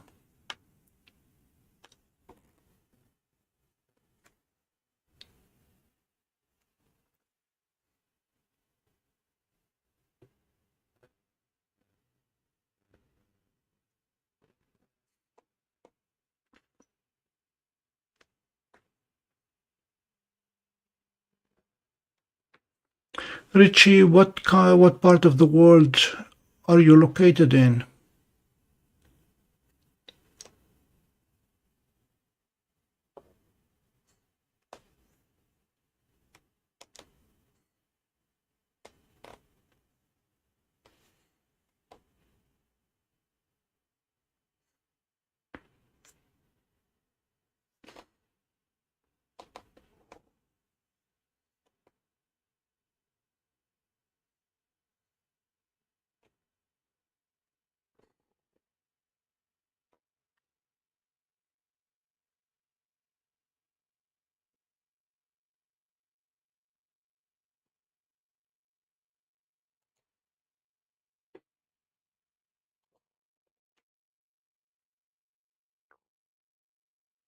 Okay, so we are neighbors.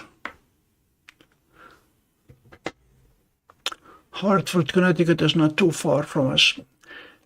I ran a marathon there in 2011.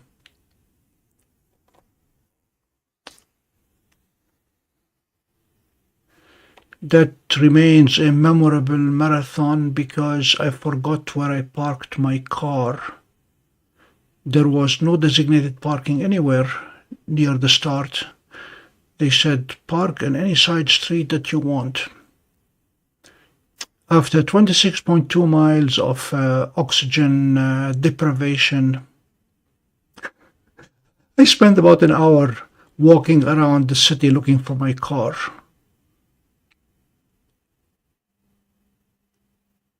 Fear not, I found it. That's why I'm back here.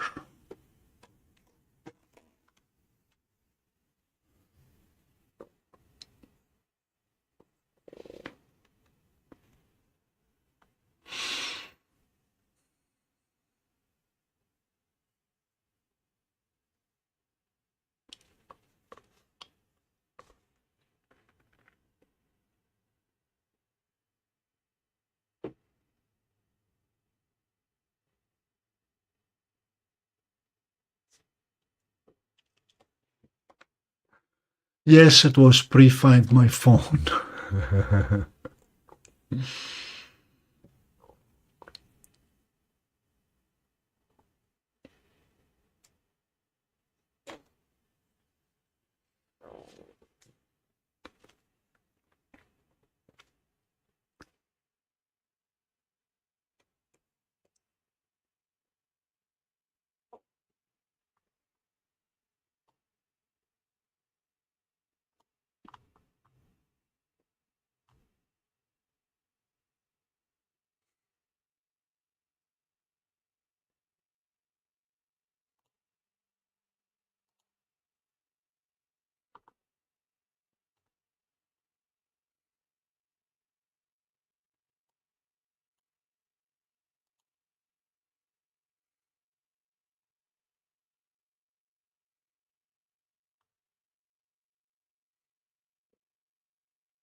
Jeannie, if you're still on board, I'd like to treat you to the Crescent Nebula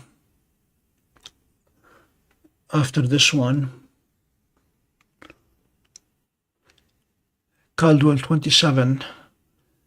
It has the right dimensions for a good target on the Seestar.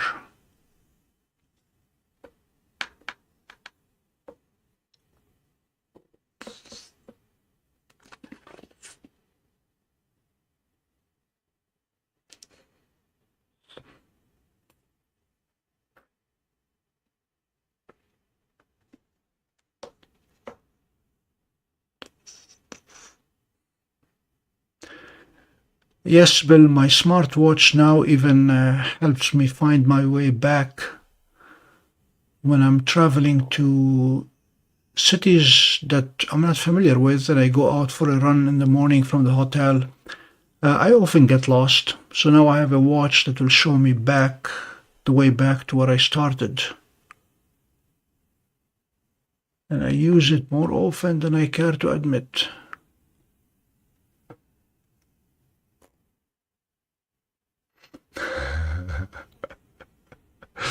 Don't make me hungry here.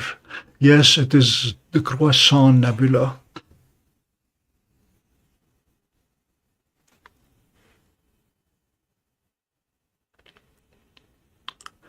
It's either my imagination or that star is indeed getting dimmer.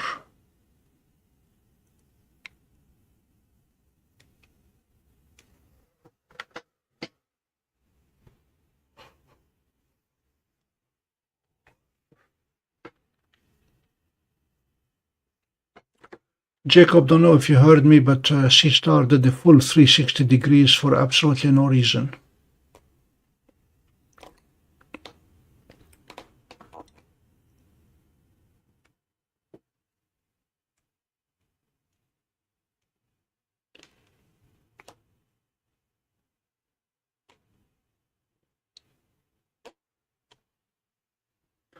Stacking failed.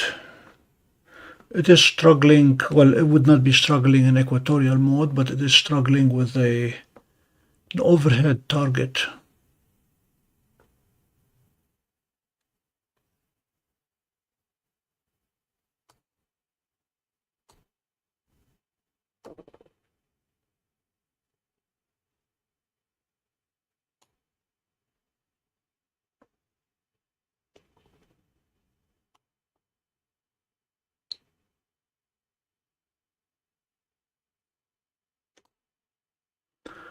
So let's see if we can convince it to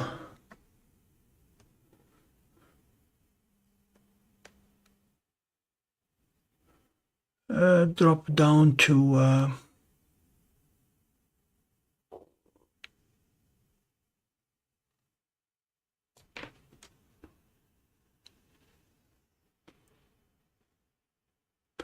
M12 initially, and then go from there to the Crescent Nebula.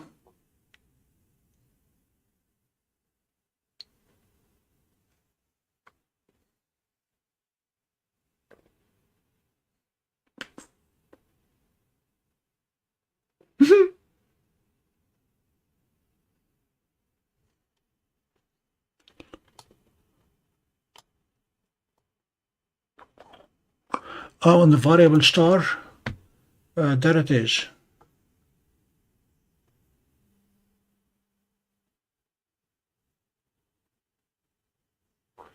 It's the upper one of the two little stars.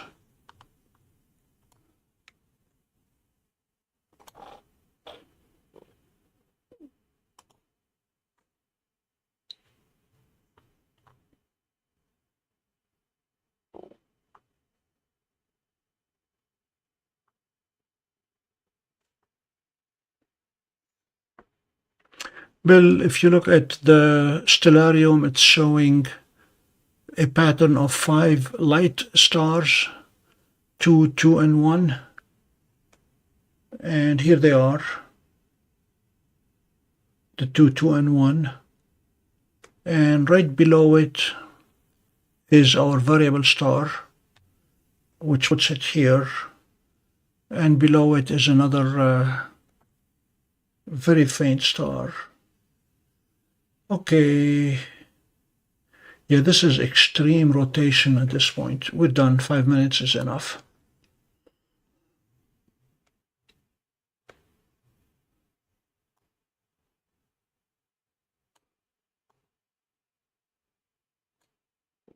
Who is this guy?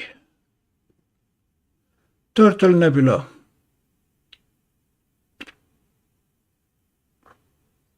It's tiny, but it'll be a good intermediate stop.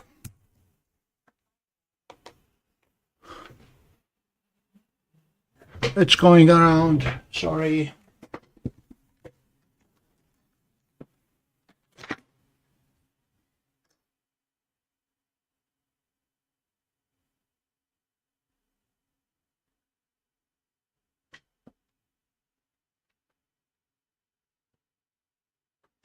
It's doing the 360 in the other direction.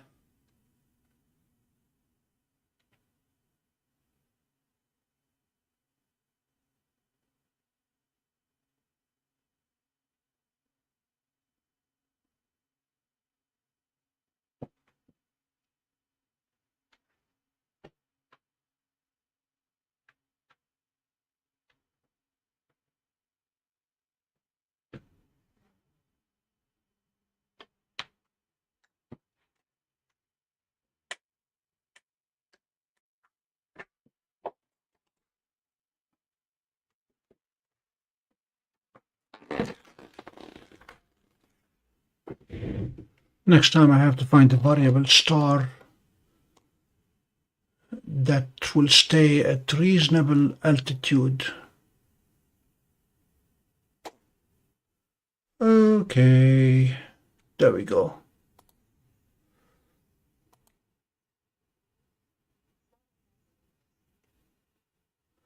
It's a tiny nebula.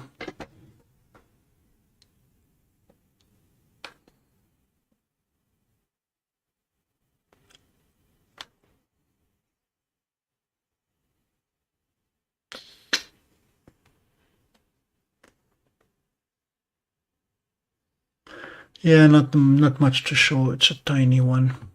So we're going to go to Crescent.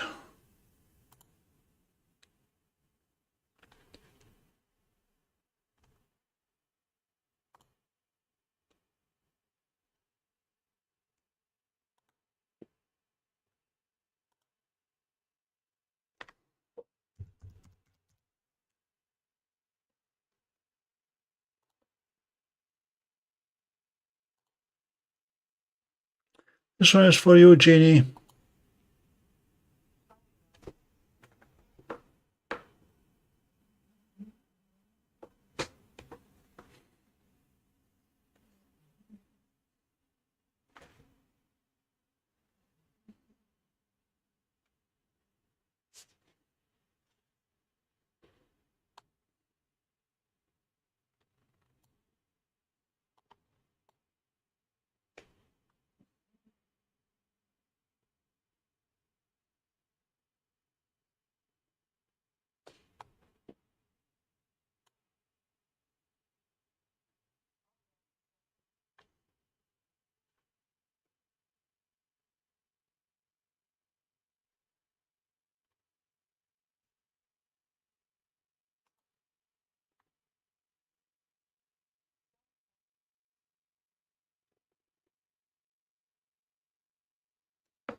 Voilà le croissant.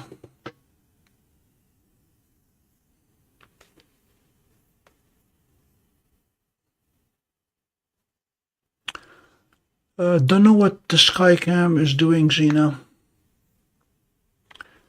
I cannot climb the pole tonight. I'm gonna worry about it tomorrow.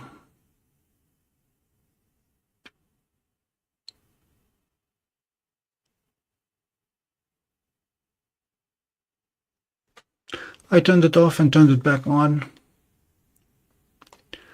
Don't know at this point whether rebooting the computer is going to do anything, but everything is totally out of focus, including the trees.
Jacob, that's what I'm wondering.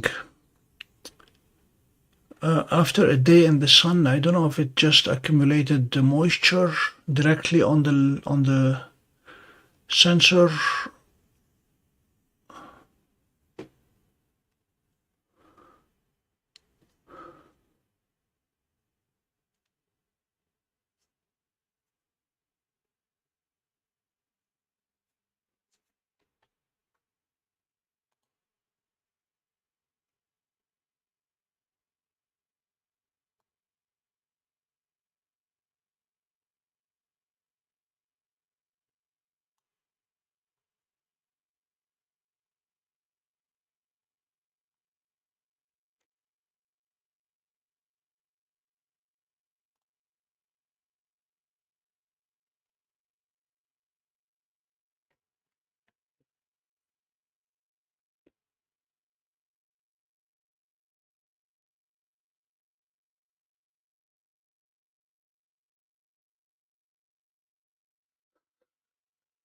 Thanks, Bill. Thanks for checking on it.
Let me see if there is another variable star that is fair game tonight, since it's almost tomorrow.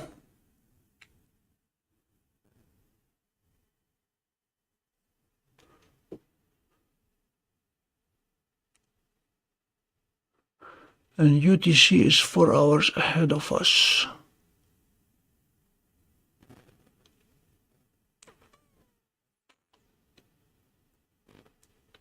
TZAUR, where is that?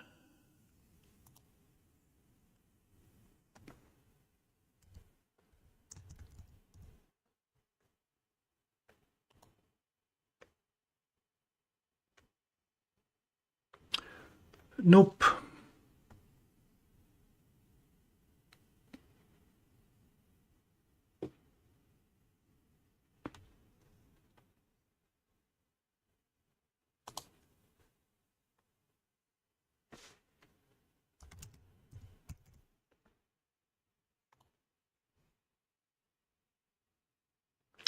Too high.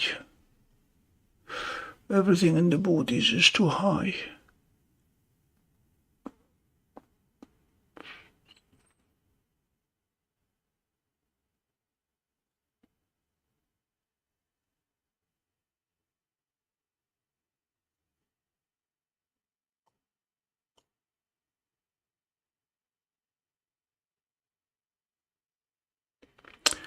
SSCVN.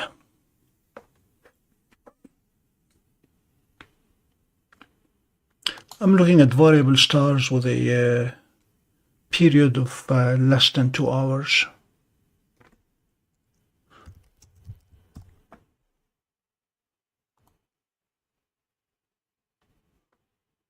$79. They're all way up there, altitude-wise. That doesn't help us. S-com.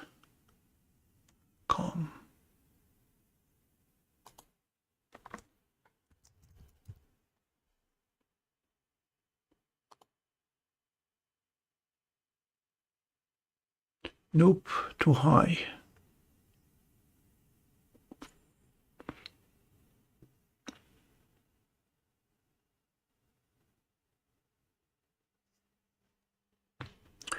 Gemini.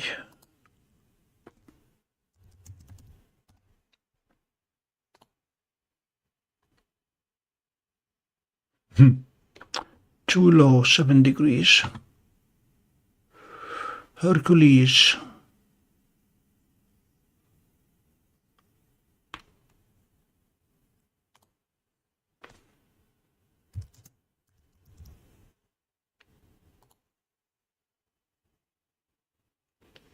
Okay, that is doable.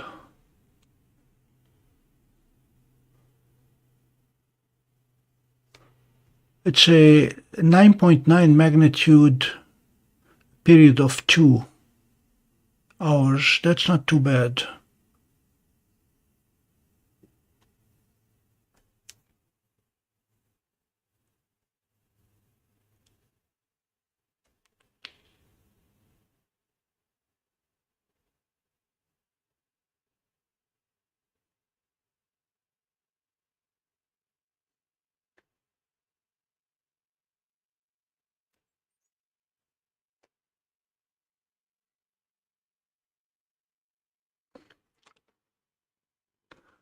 Well, enjoy it, Robocop. Yeah, we have had a rough May. It's been a bad month. Jeannie, yeah, this is only 7 minutes.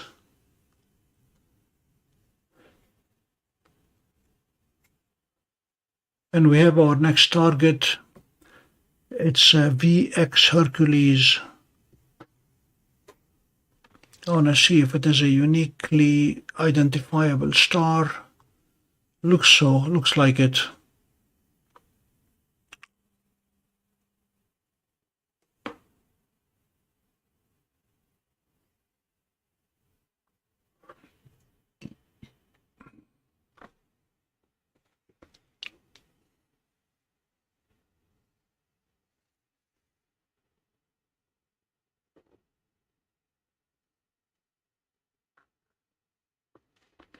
It is supposed to peak at midnight and decline from there by a lot. No, not quite. From 9.9 to 10.4, so that's not too much.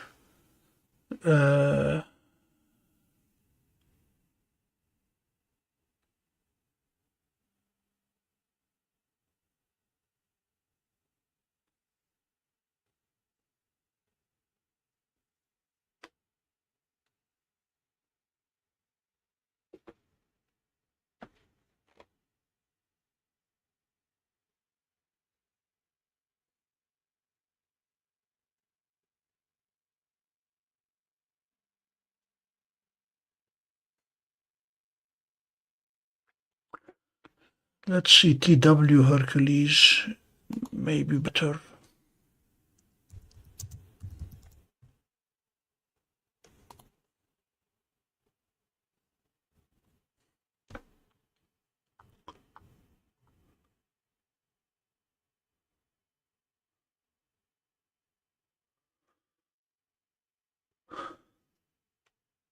It's certainly sitting on its own.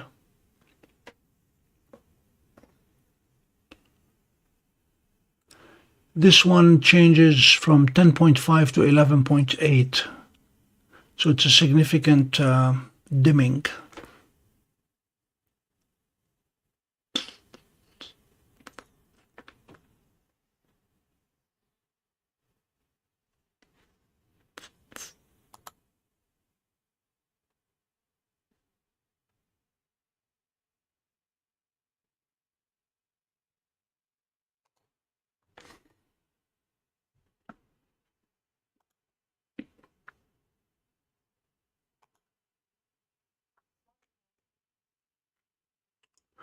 We're going to try to do the AI denoise to see what it does on the crescent.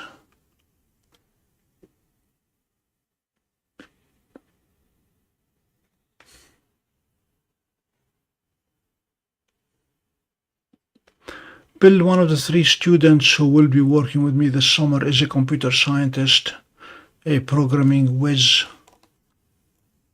and his immediate first task is going to be writing a program to read a FITS file and assign magnitudes to everything in it.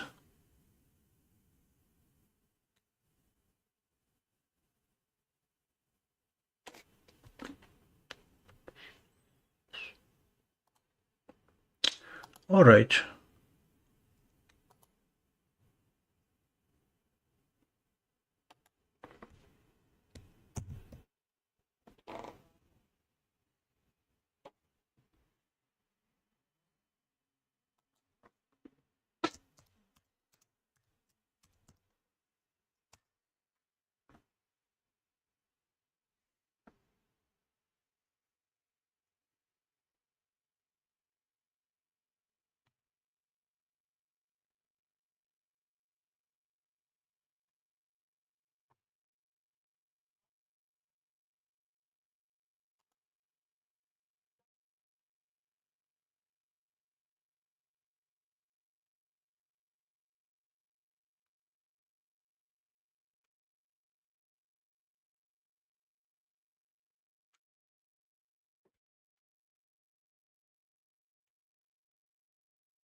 Okay, we have the pattern, the identifying pattern here.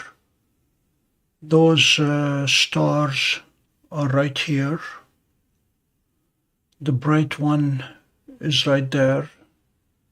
The 2 tiny stars are right here.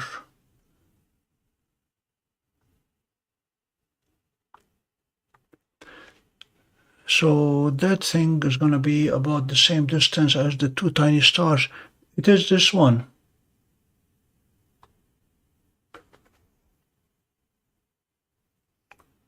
With 2 tinier stars under it. Okay, so this is our star, right in front of the arrow.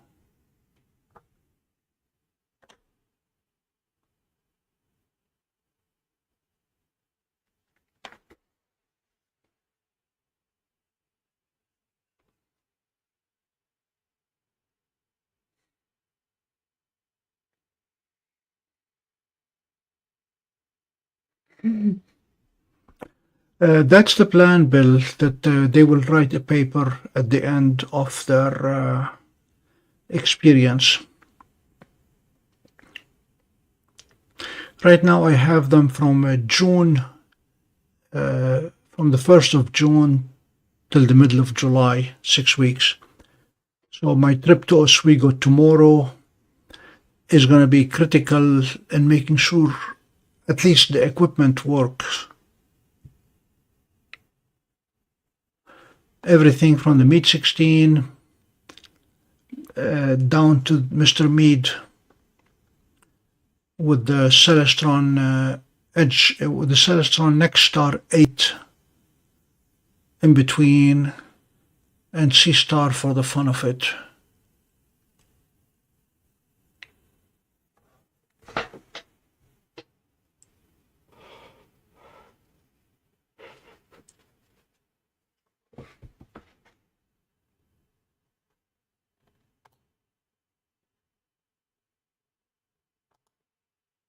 No.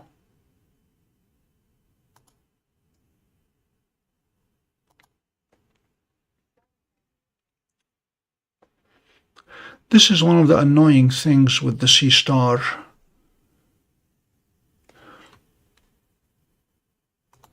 When I'm trying to adjust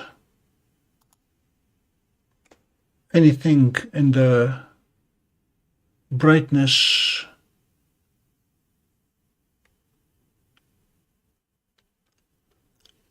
it keeps it displayed for a very short time, and if you click on it and it's taking it away, it'll just stop the capture.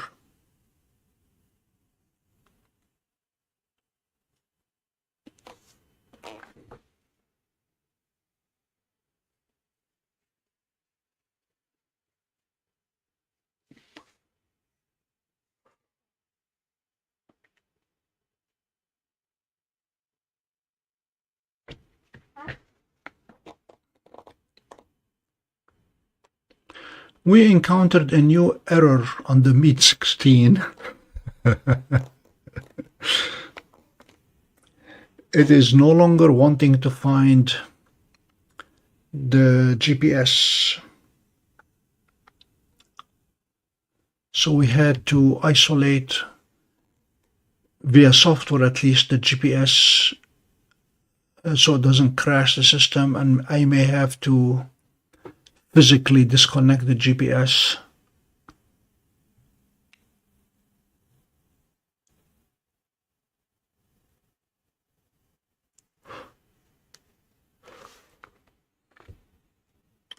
After 15 years of sitting outdoors, winter and summer, and taking the cycles of the heat, the boards are starting to fail.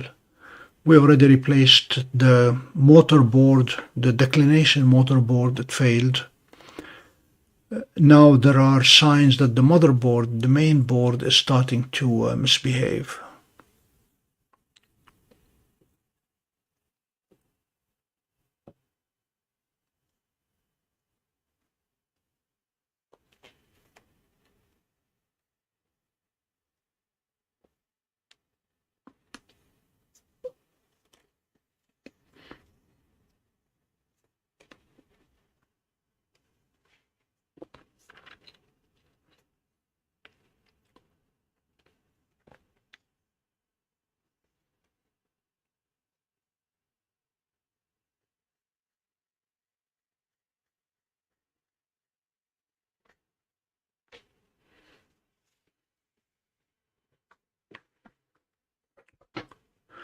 We're going to take 5 minutes, go image something else, come back, take 5 minutes, go image something else, and repeat that for a little bit. Have a good night, Zena. Enjoy your retirement. Tomorrow will be the first Tuesday that you don't have to go to work.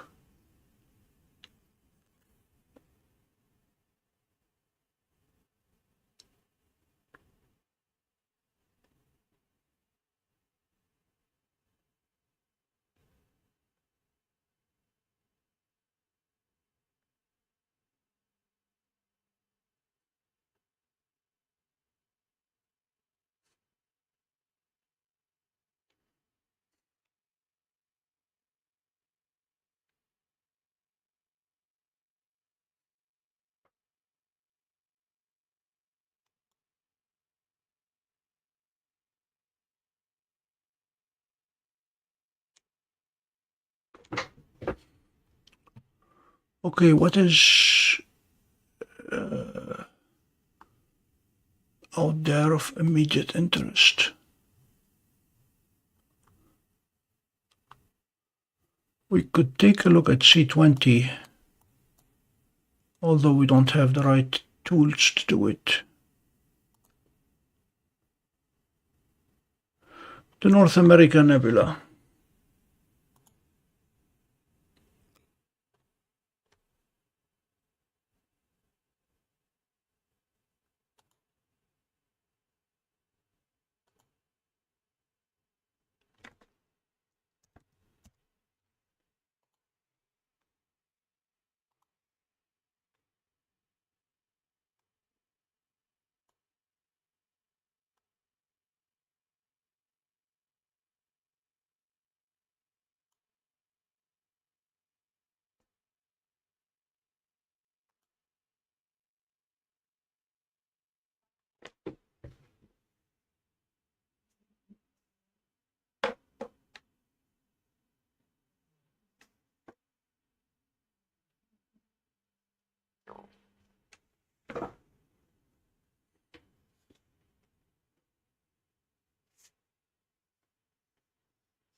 Mr. Mead is working fine. The only surprise is how noisy, how loud it is compared to Seestar or the newer machines.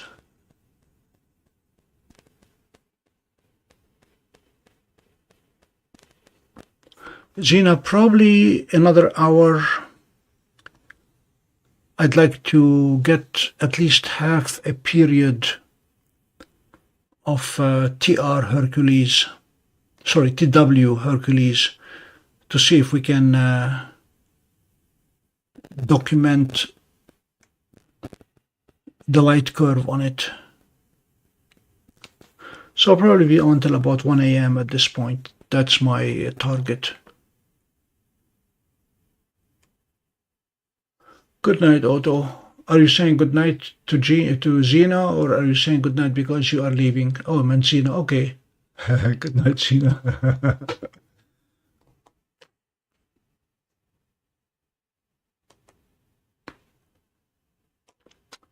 The bird is the constellation, Jeannie. It's the Cygnus constellation in which the North American Nebula is located.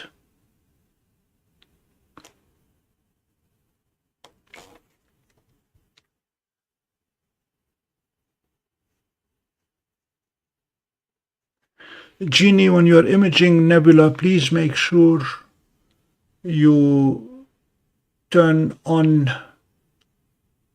the filter, that little red thing. For some reason, Seestar does not do that automatically all the time.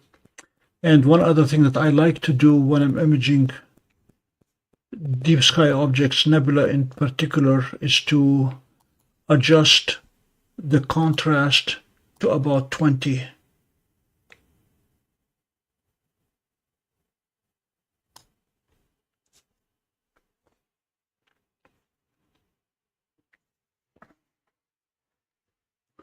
It is obviously a matter of preference.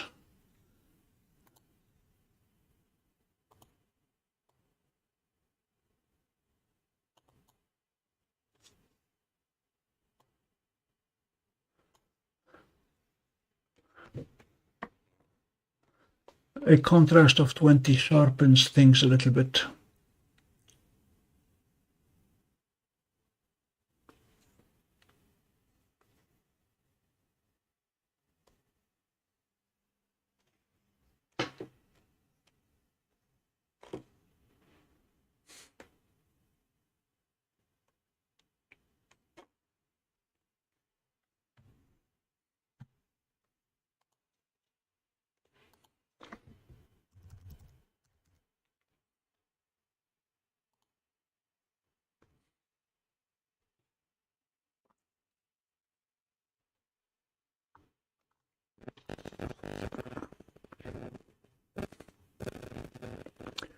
After we are done with the North American Nebula and we hop back to TW Hercules to capture another 5 minutes, we'll probably go then to the Elephant's Trunk Nebula, IC 1396.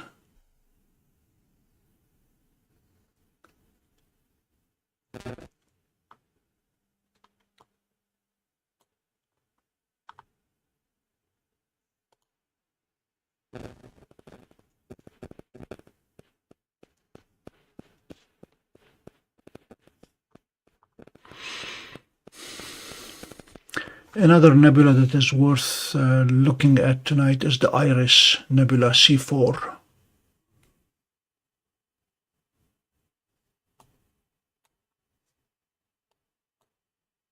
Yeah, we're not going to waste a perfectly good night on clusters.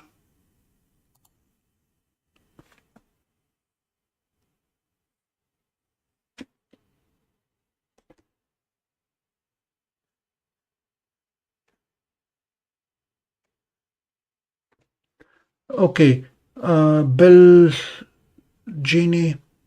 those 3 little bars that look like a music soundboard, if you click on them, you get that's the part that frustrates me. It disappears quickly, but it shows you the brightness, the contrast, and the saturation. I like to mess with the contrast only.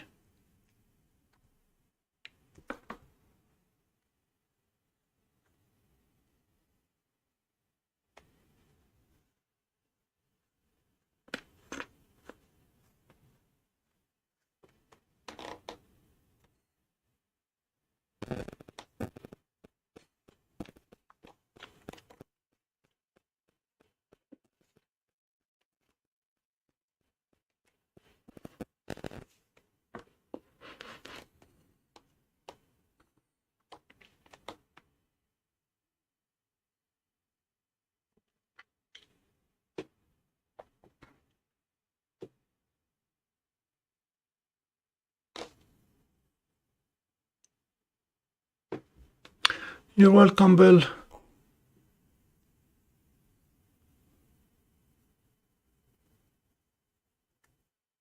The good news is it only adjusts it on your display. It does not store the adjusted version.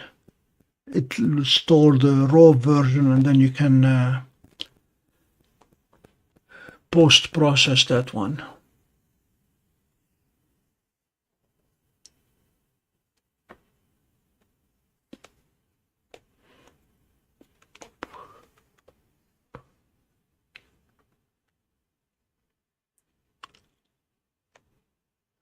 Yeah, 20, I do not touch the brightness or the saturation. I only adjust the contrast by 20 to reduce the background noise.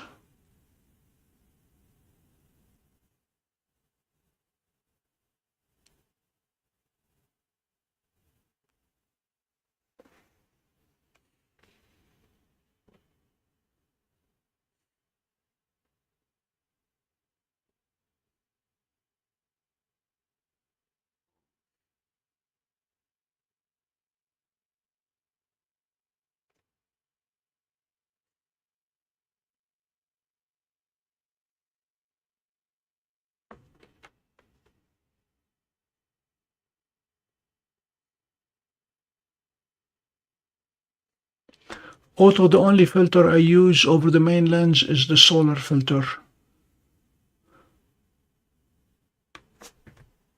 Plus or minus,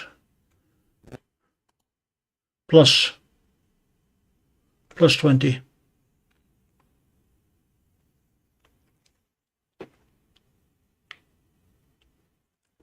I have used a dual band filter, external dual band filter on the DWARF 2, but I have not used anything on the Seestar.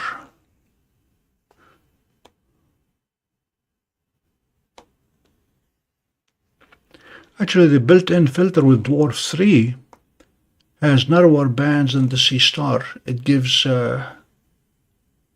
nicer images of nebula than Seestar does.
As we approach tomorrow, a welcome to anybody who has joined us since the last station identification. This is the Pompey Observatory, and tonight we're looking at variable stars and nebula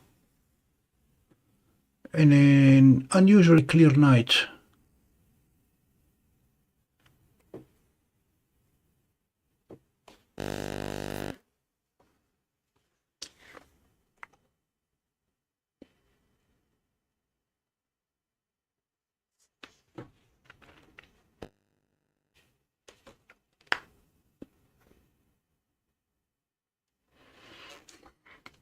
Let me show you what it looks like without the contrast.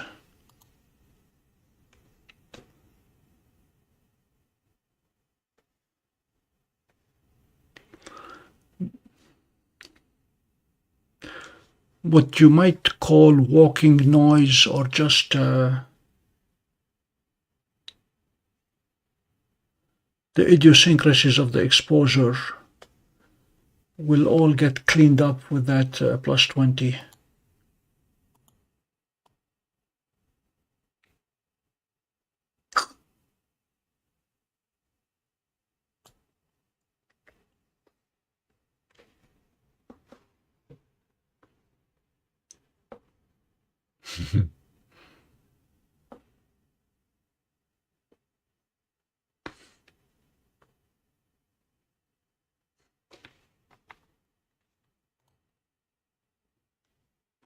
What plane, Jeannie?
Auto, it does. It gives some real black background where the sky does not have nebulosity.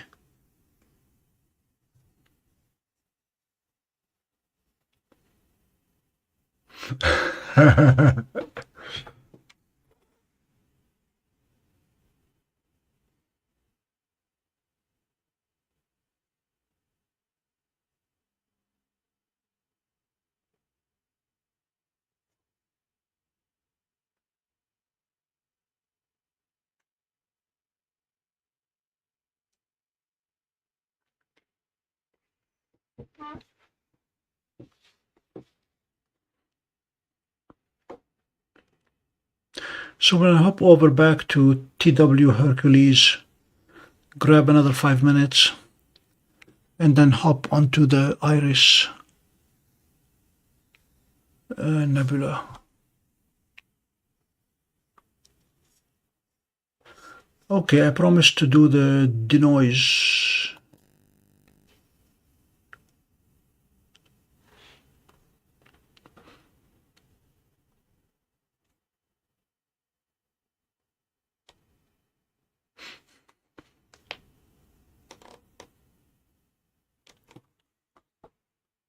All right. Looks a little bit softer.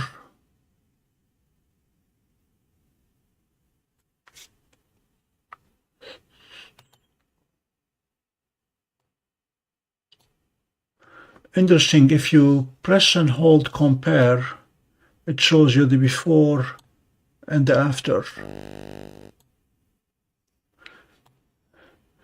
So it certainly is softer with the AI denoise. Store it, download it, and now we go back.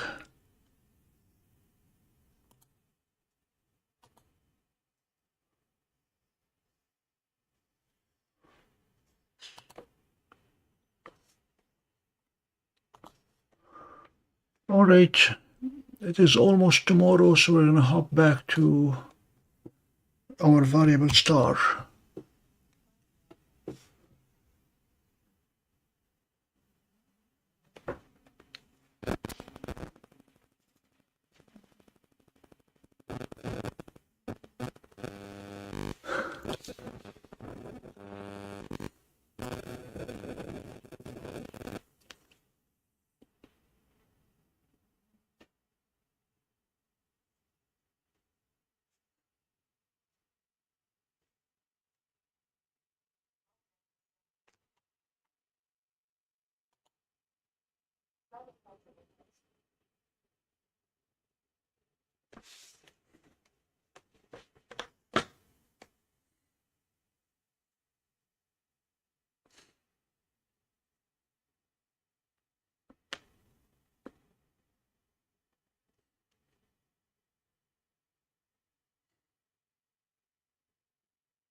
Okay, this is our star.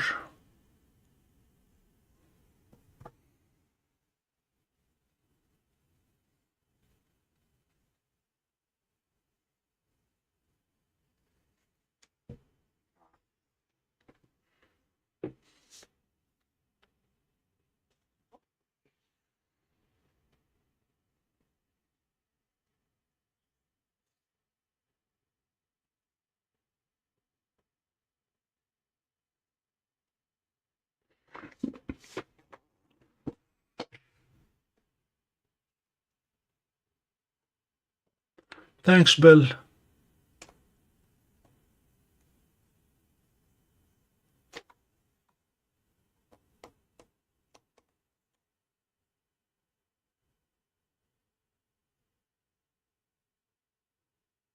The other day I was recording one of the short videos to post, one of the tutorials, and when I was done with it and I came back to listen to it before posting it, there was that occasional buzz.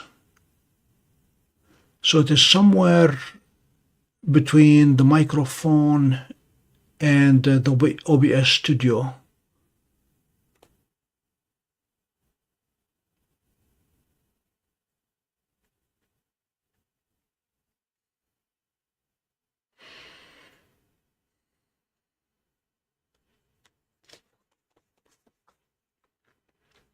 I'm wondering now if I'm better off taking 1 minute stacks as opposed to 5. But we're going to stick with 5 every half hour. We'll do that 2 more times. And then we'll call it a Tuesday.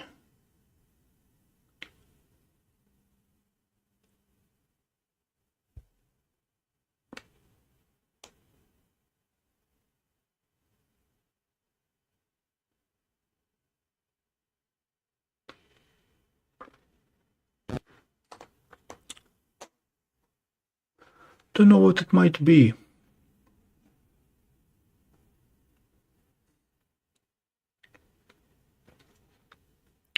I think I live in a haunted house when it comes to electricity. I have a power strip, your regular 6-outlet power strip with an on-off switch that is lit. It has a little light bulb in it.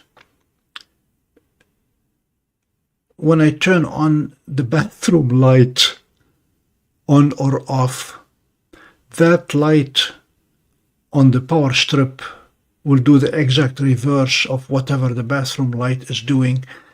And they are not even on the same circuit, they are not even on the same breaker.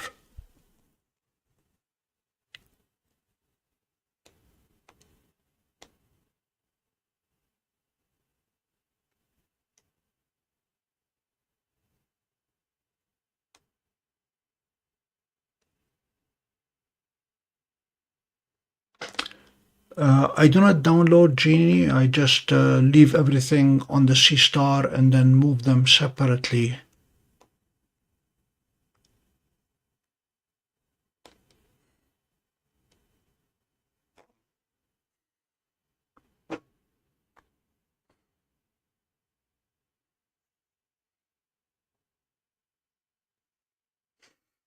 Thanks, John. Have a good night.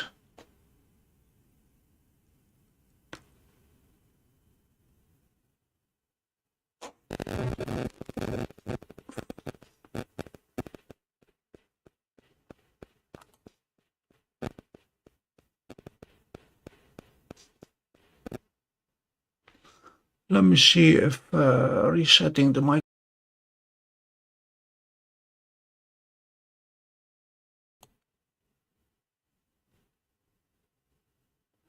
I just reset the microphone. Let's see if that helps.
The microphone connection to the computer is via USB, so the signal is being digitized.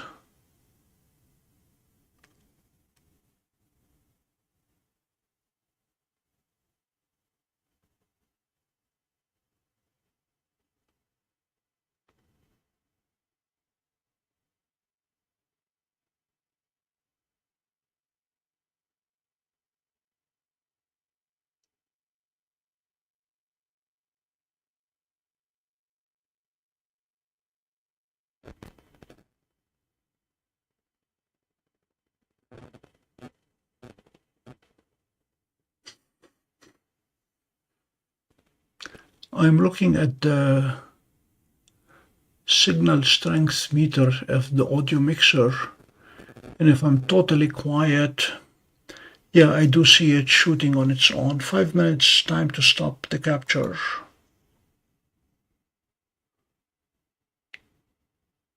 We're going Iris Nebula.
Jeannie, just pay attention to the way the Iris Nebula is going to come from nowhere. The dot in the middle of the screen is the center of the eye. And the iris is going to build around it in no time.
The two Veil nebulas are coming into view.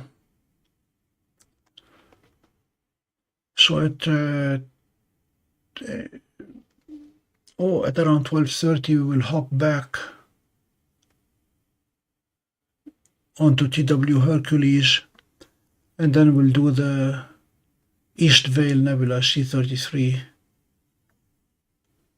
and then go back to TW Hercules, and then call it a night.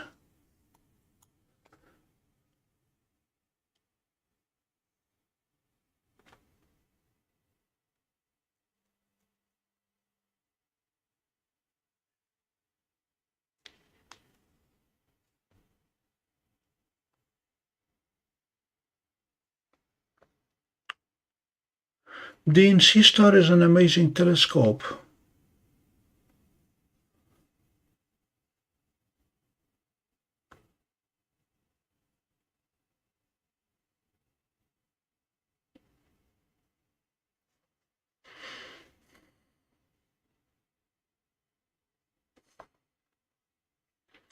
It has a narrower field of view than the dwarf.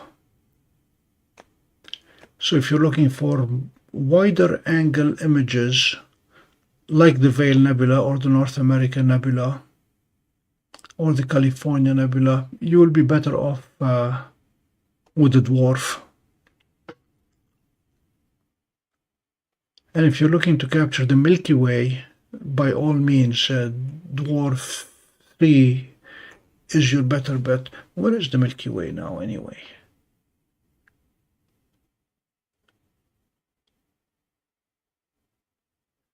It's right above us.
Thanks for the compliment, Bill. Over the past couple of years, we have built an incredibly nice community around this channel.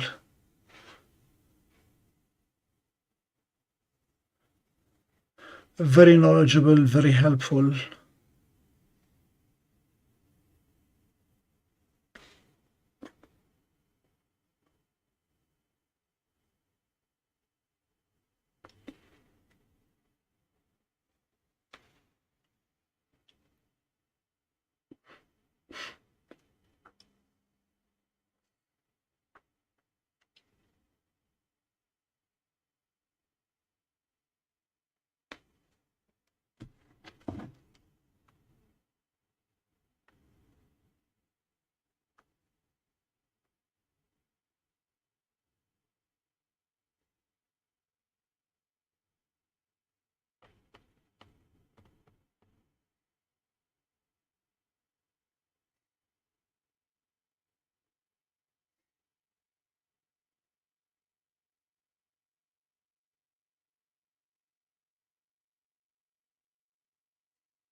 Dean, what part of the world do you live in?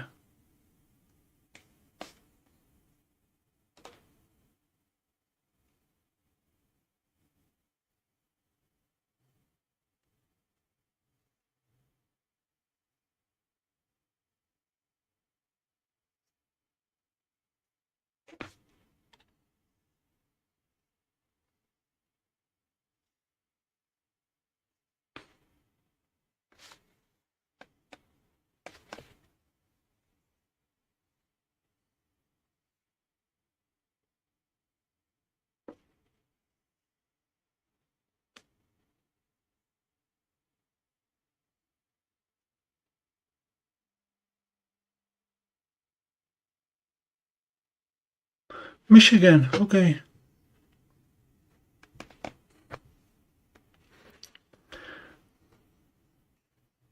Same time zone, barely.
Dean, when the time came for me to decide on retirement, I decided to go full-time retirement. Have not regretted it. I'm coming on 3 years.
Ginny, if you look carefully at C4, you'll see that there are big areas with absolutely no stars in them.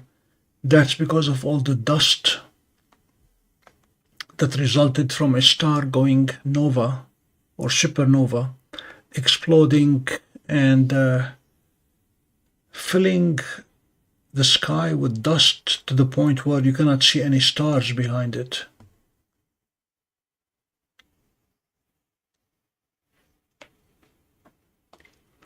And not far from C4 is M31.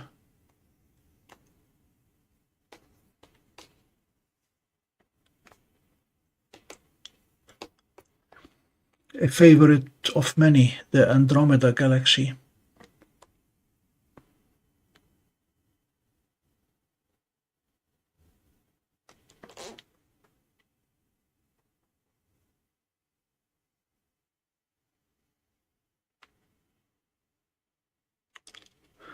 Genie M13 is one of those targets where the longer you sit on it, the more stars you will see. As a very, very dense cluster, the inner stars are a lot brighter than the outer stars. So the longer you stay on it, the bigger it's going to look.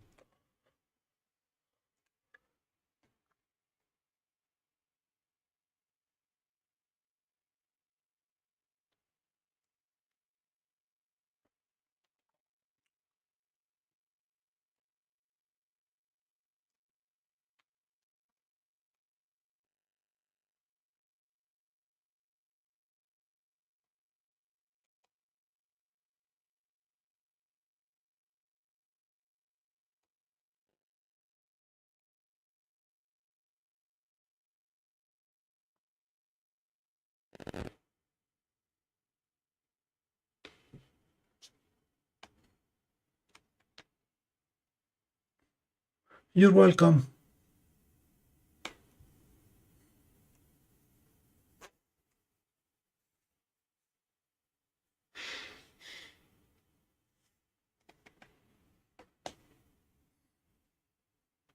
Unfortunately, we will not do justice to the Iris Nebula tonight.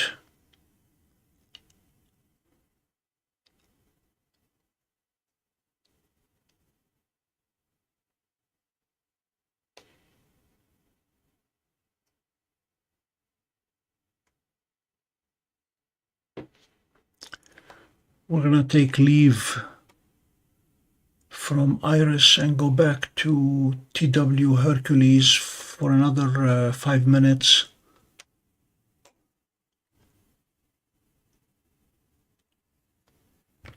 And then go to the East Vale Nebula. And then grab another 5 minutes and then call it a night.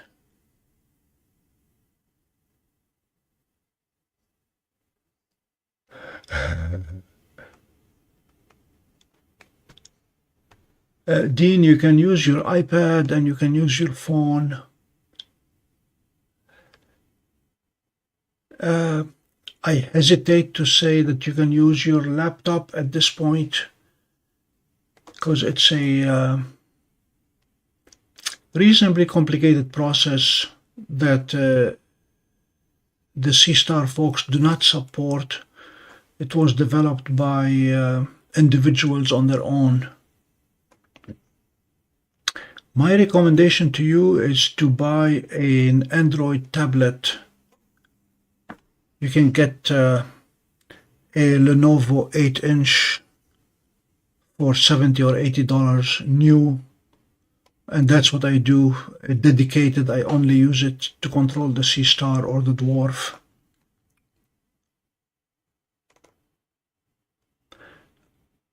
I have no experience with iPads or iPhones when it comes to controlling telescopes.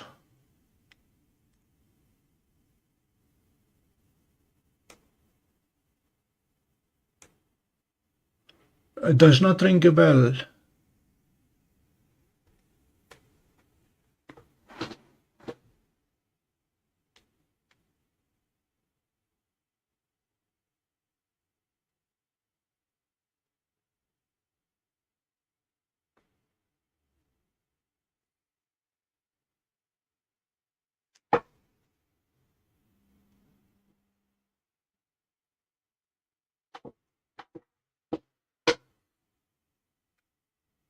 Time for me to hop back onto our variable star.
Dean, when you get your Seestar, if you have any question, just hop on or email me or post it in any comment on any of the videos, and I'll be happy to answer it. If I cannot answer it, I'll pass it on to Jacob.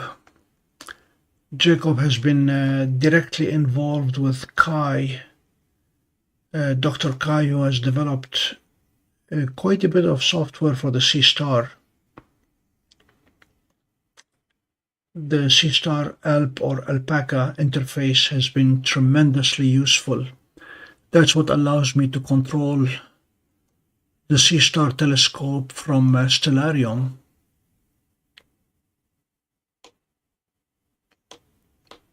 Stellarium has the entire database of identified or known variable stars. So that's how I can just go to TWHER, it will find it, and then it will command Seestar to go to it.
I did not realize that smoke fires were an issue again. Where is my smoke map?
Yeah, I just pulled up the smoke map. You guys in Minnesota are nicely covered. Let me share the smoke map with everybody.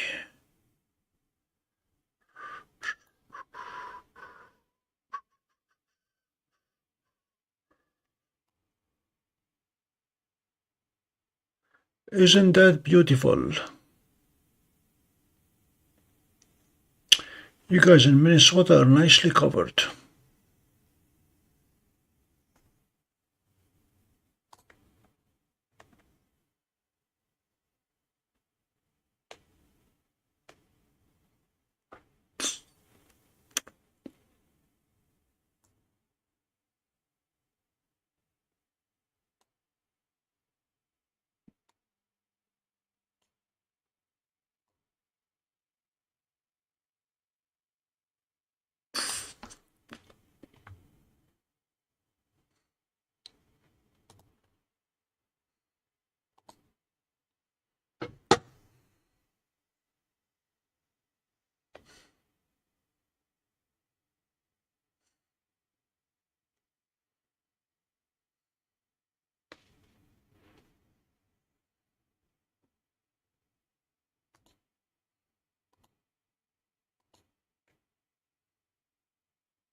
We're approaching 5 minutes. We're hopping over to the East Vale Nebula next.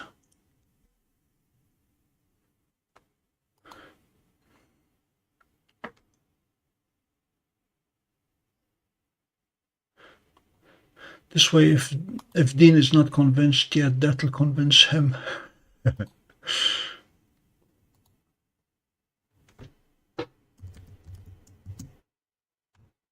C33. We may have to adjust it a little bit.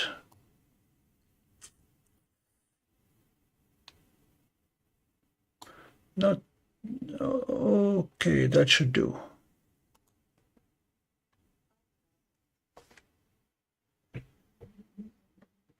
Jeannie, you see the bird. C33 is in Cygnus, not too far from C20.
Good on you, Jeannie.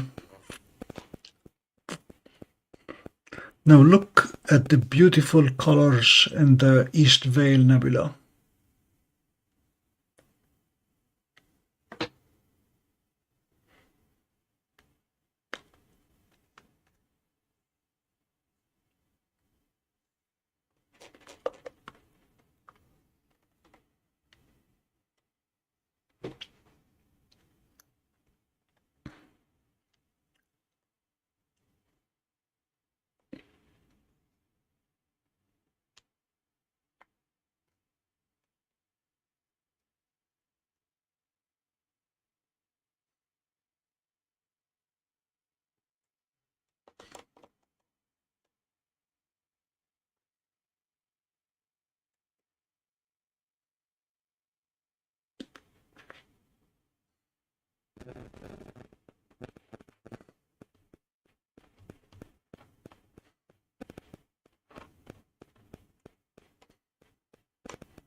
Now you will notice the brightness of the image changed on its own. That is due to the algorithm, the stacking algorithm of Seestar, when it does the autocorrect and auto adjust.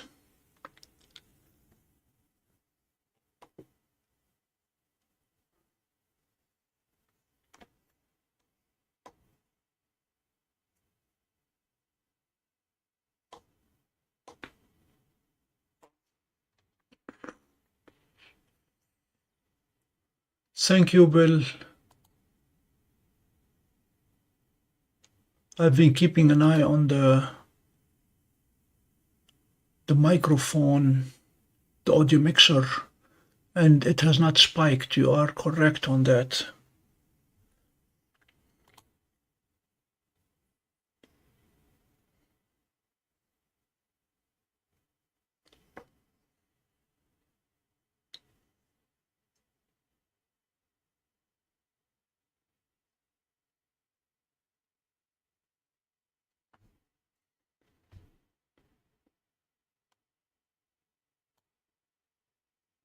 This is the cleanup with AI. I don't know if I like it.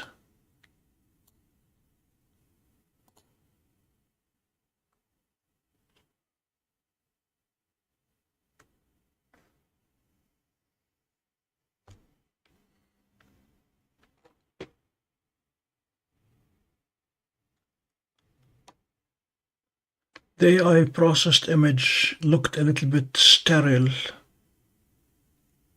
This is nicer.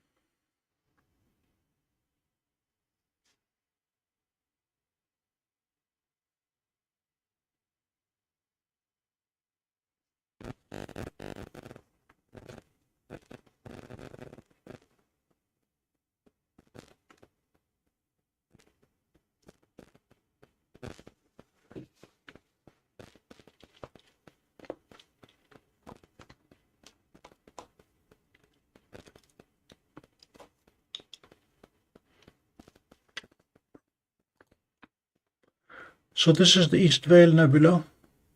I'm going to hop over to TW Hercules for the last time.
So we have four 5-minute stacks, half an hour apart. Again, I'll be spending some time analyzing the 3 variable stars that we captured tonight.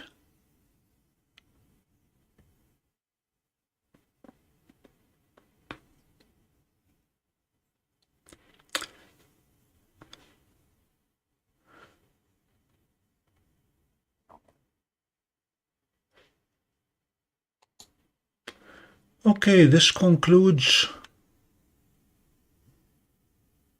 our 4 hours of live 4K webcast tonight. Obviously, I have work to do tomorrow, both analyzing the data and finding out why the SkyCam has turned like this.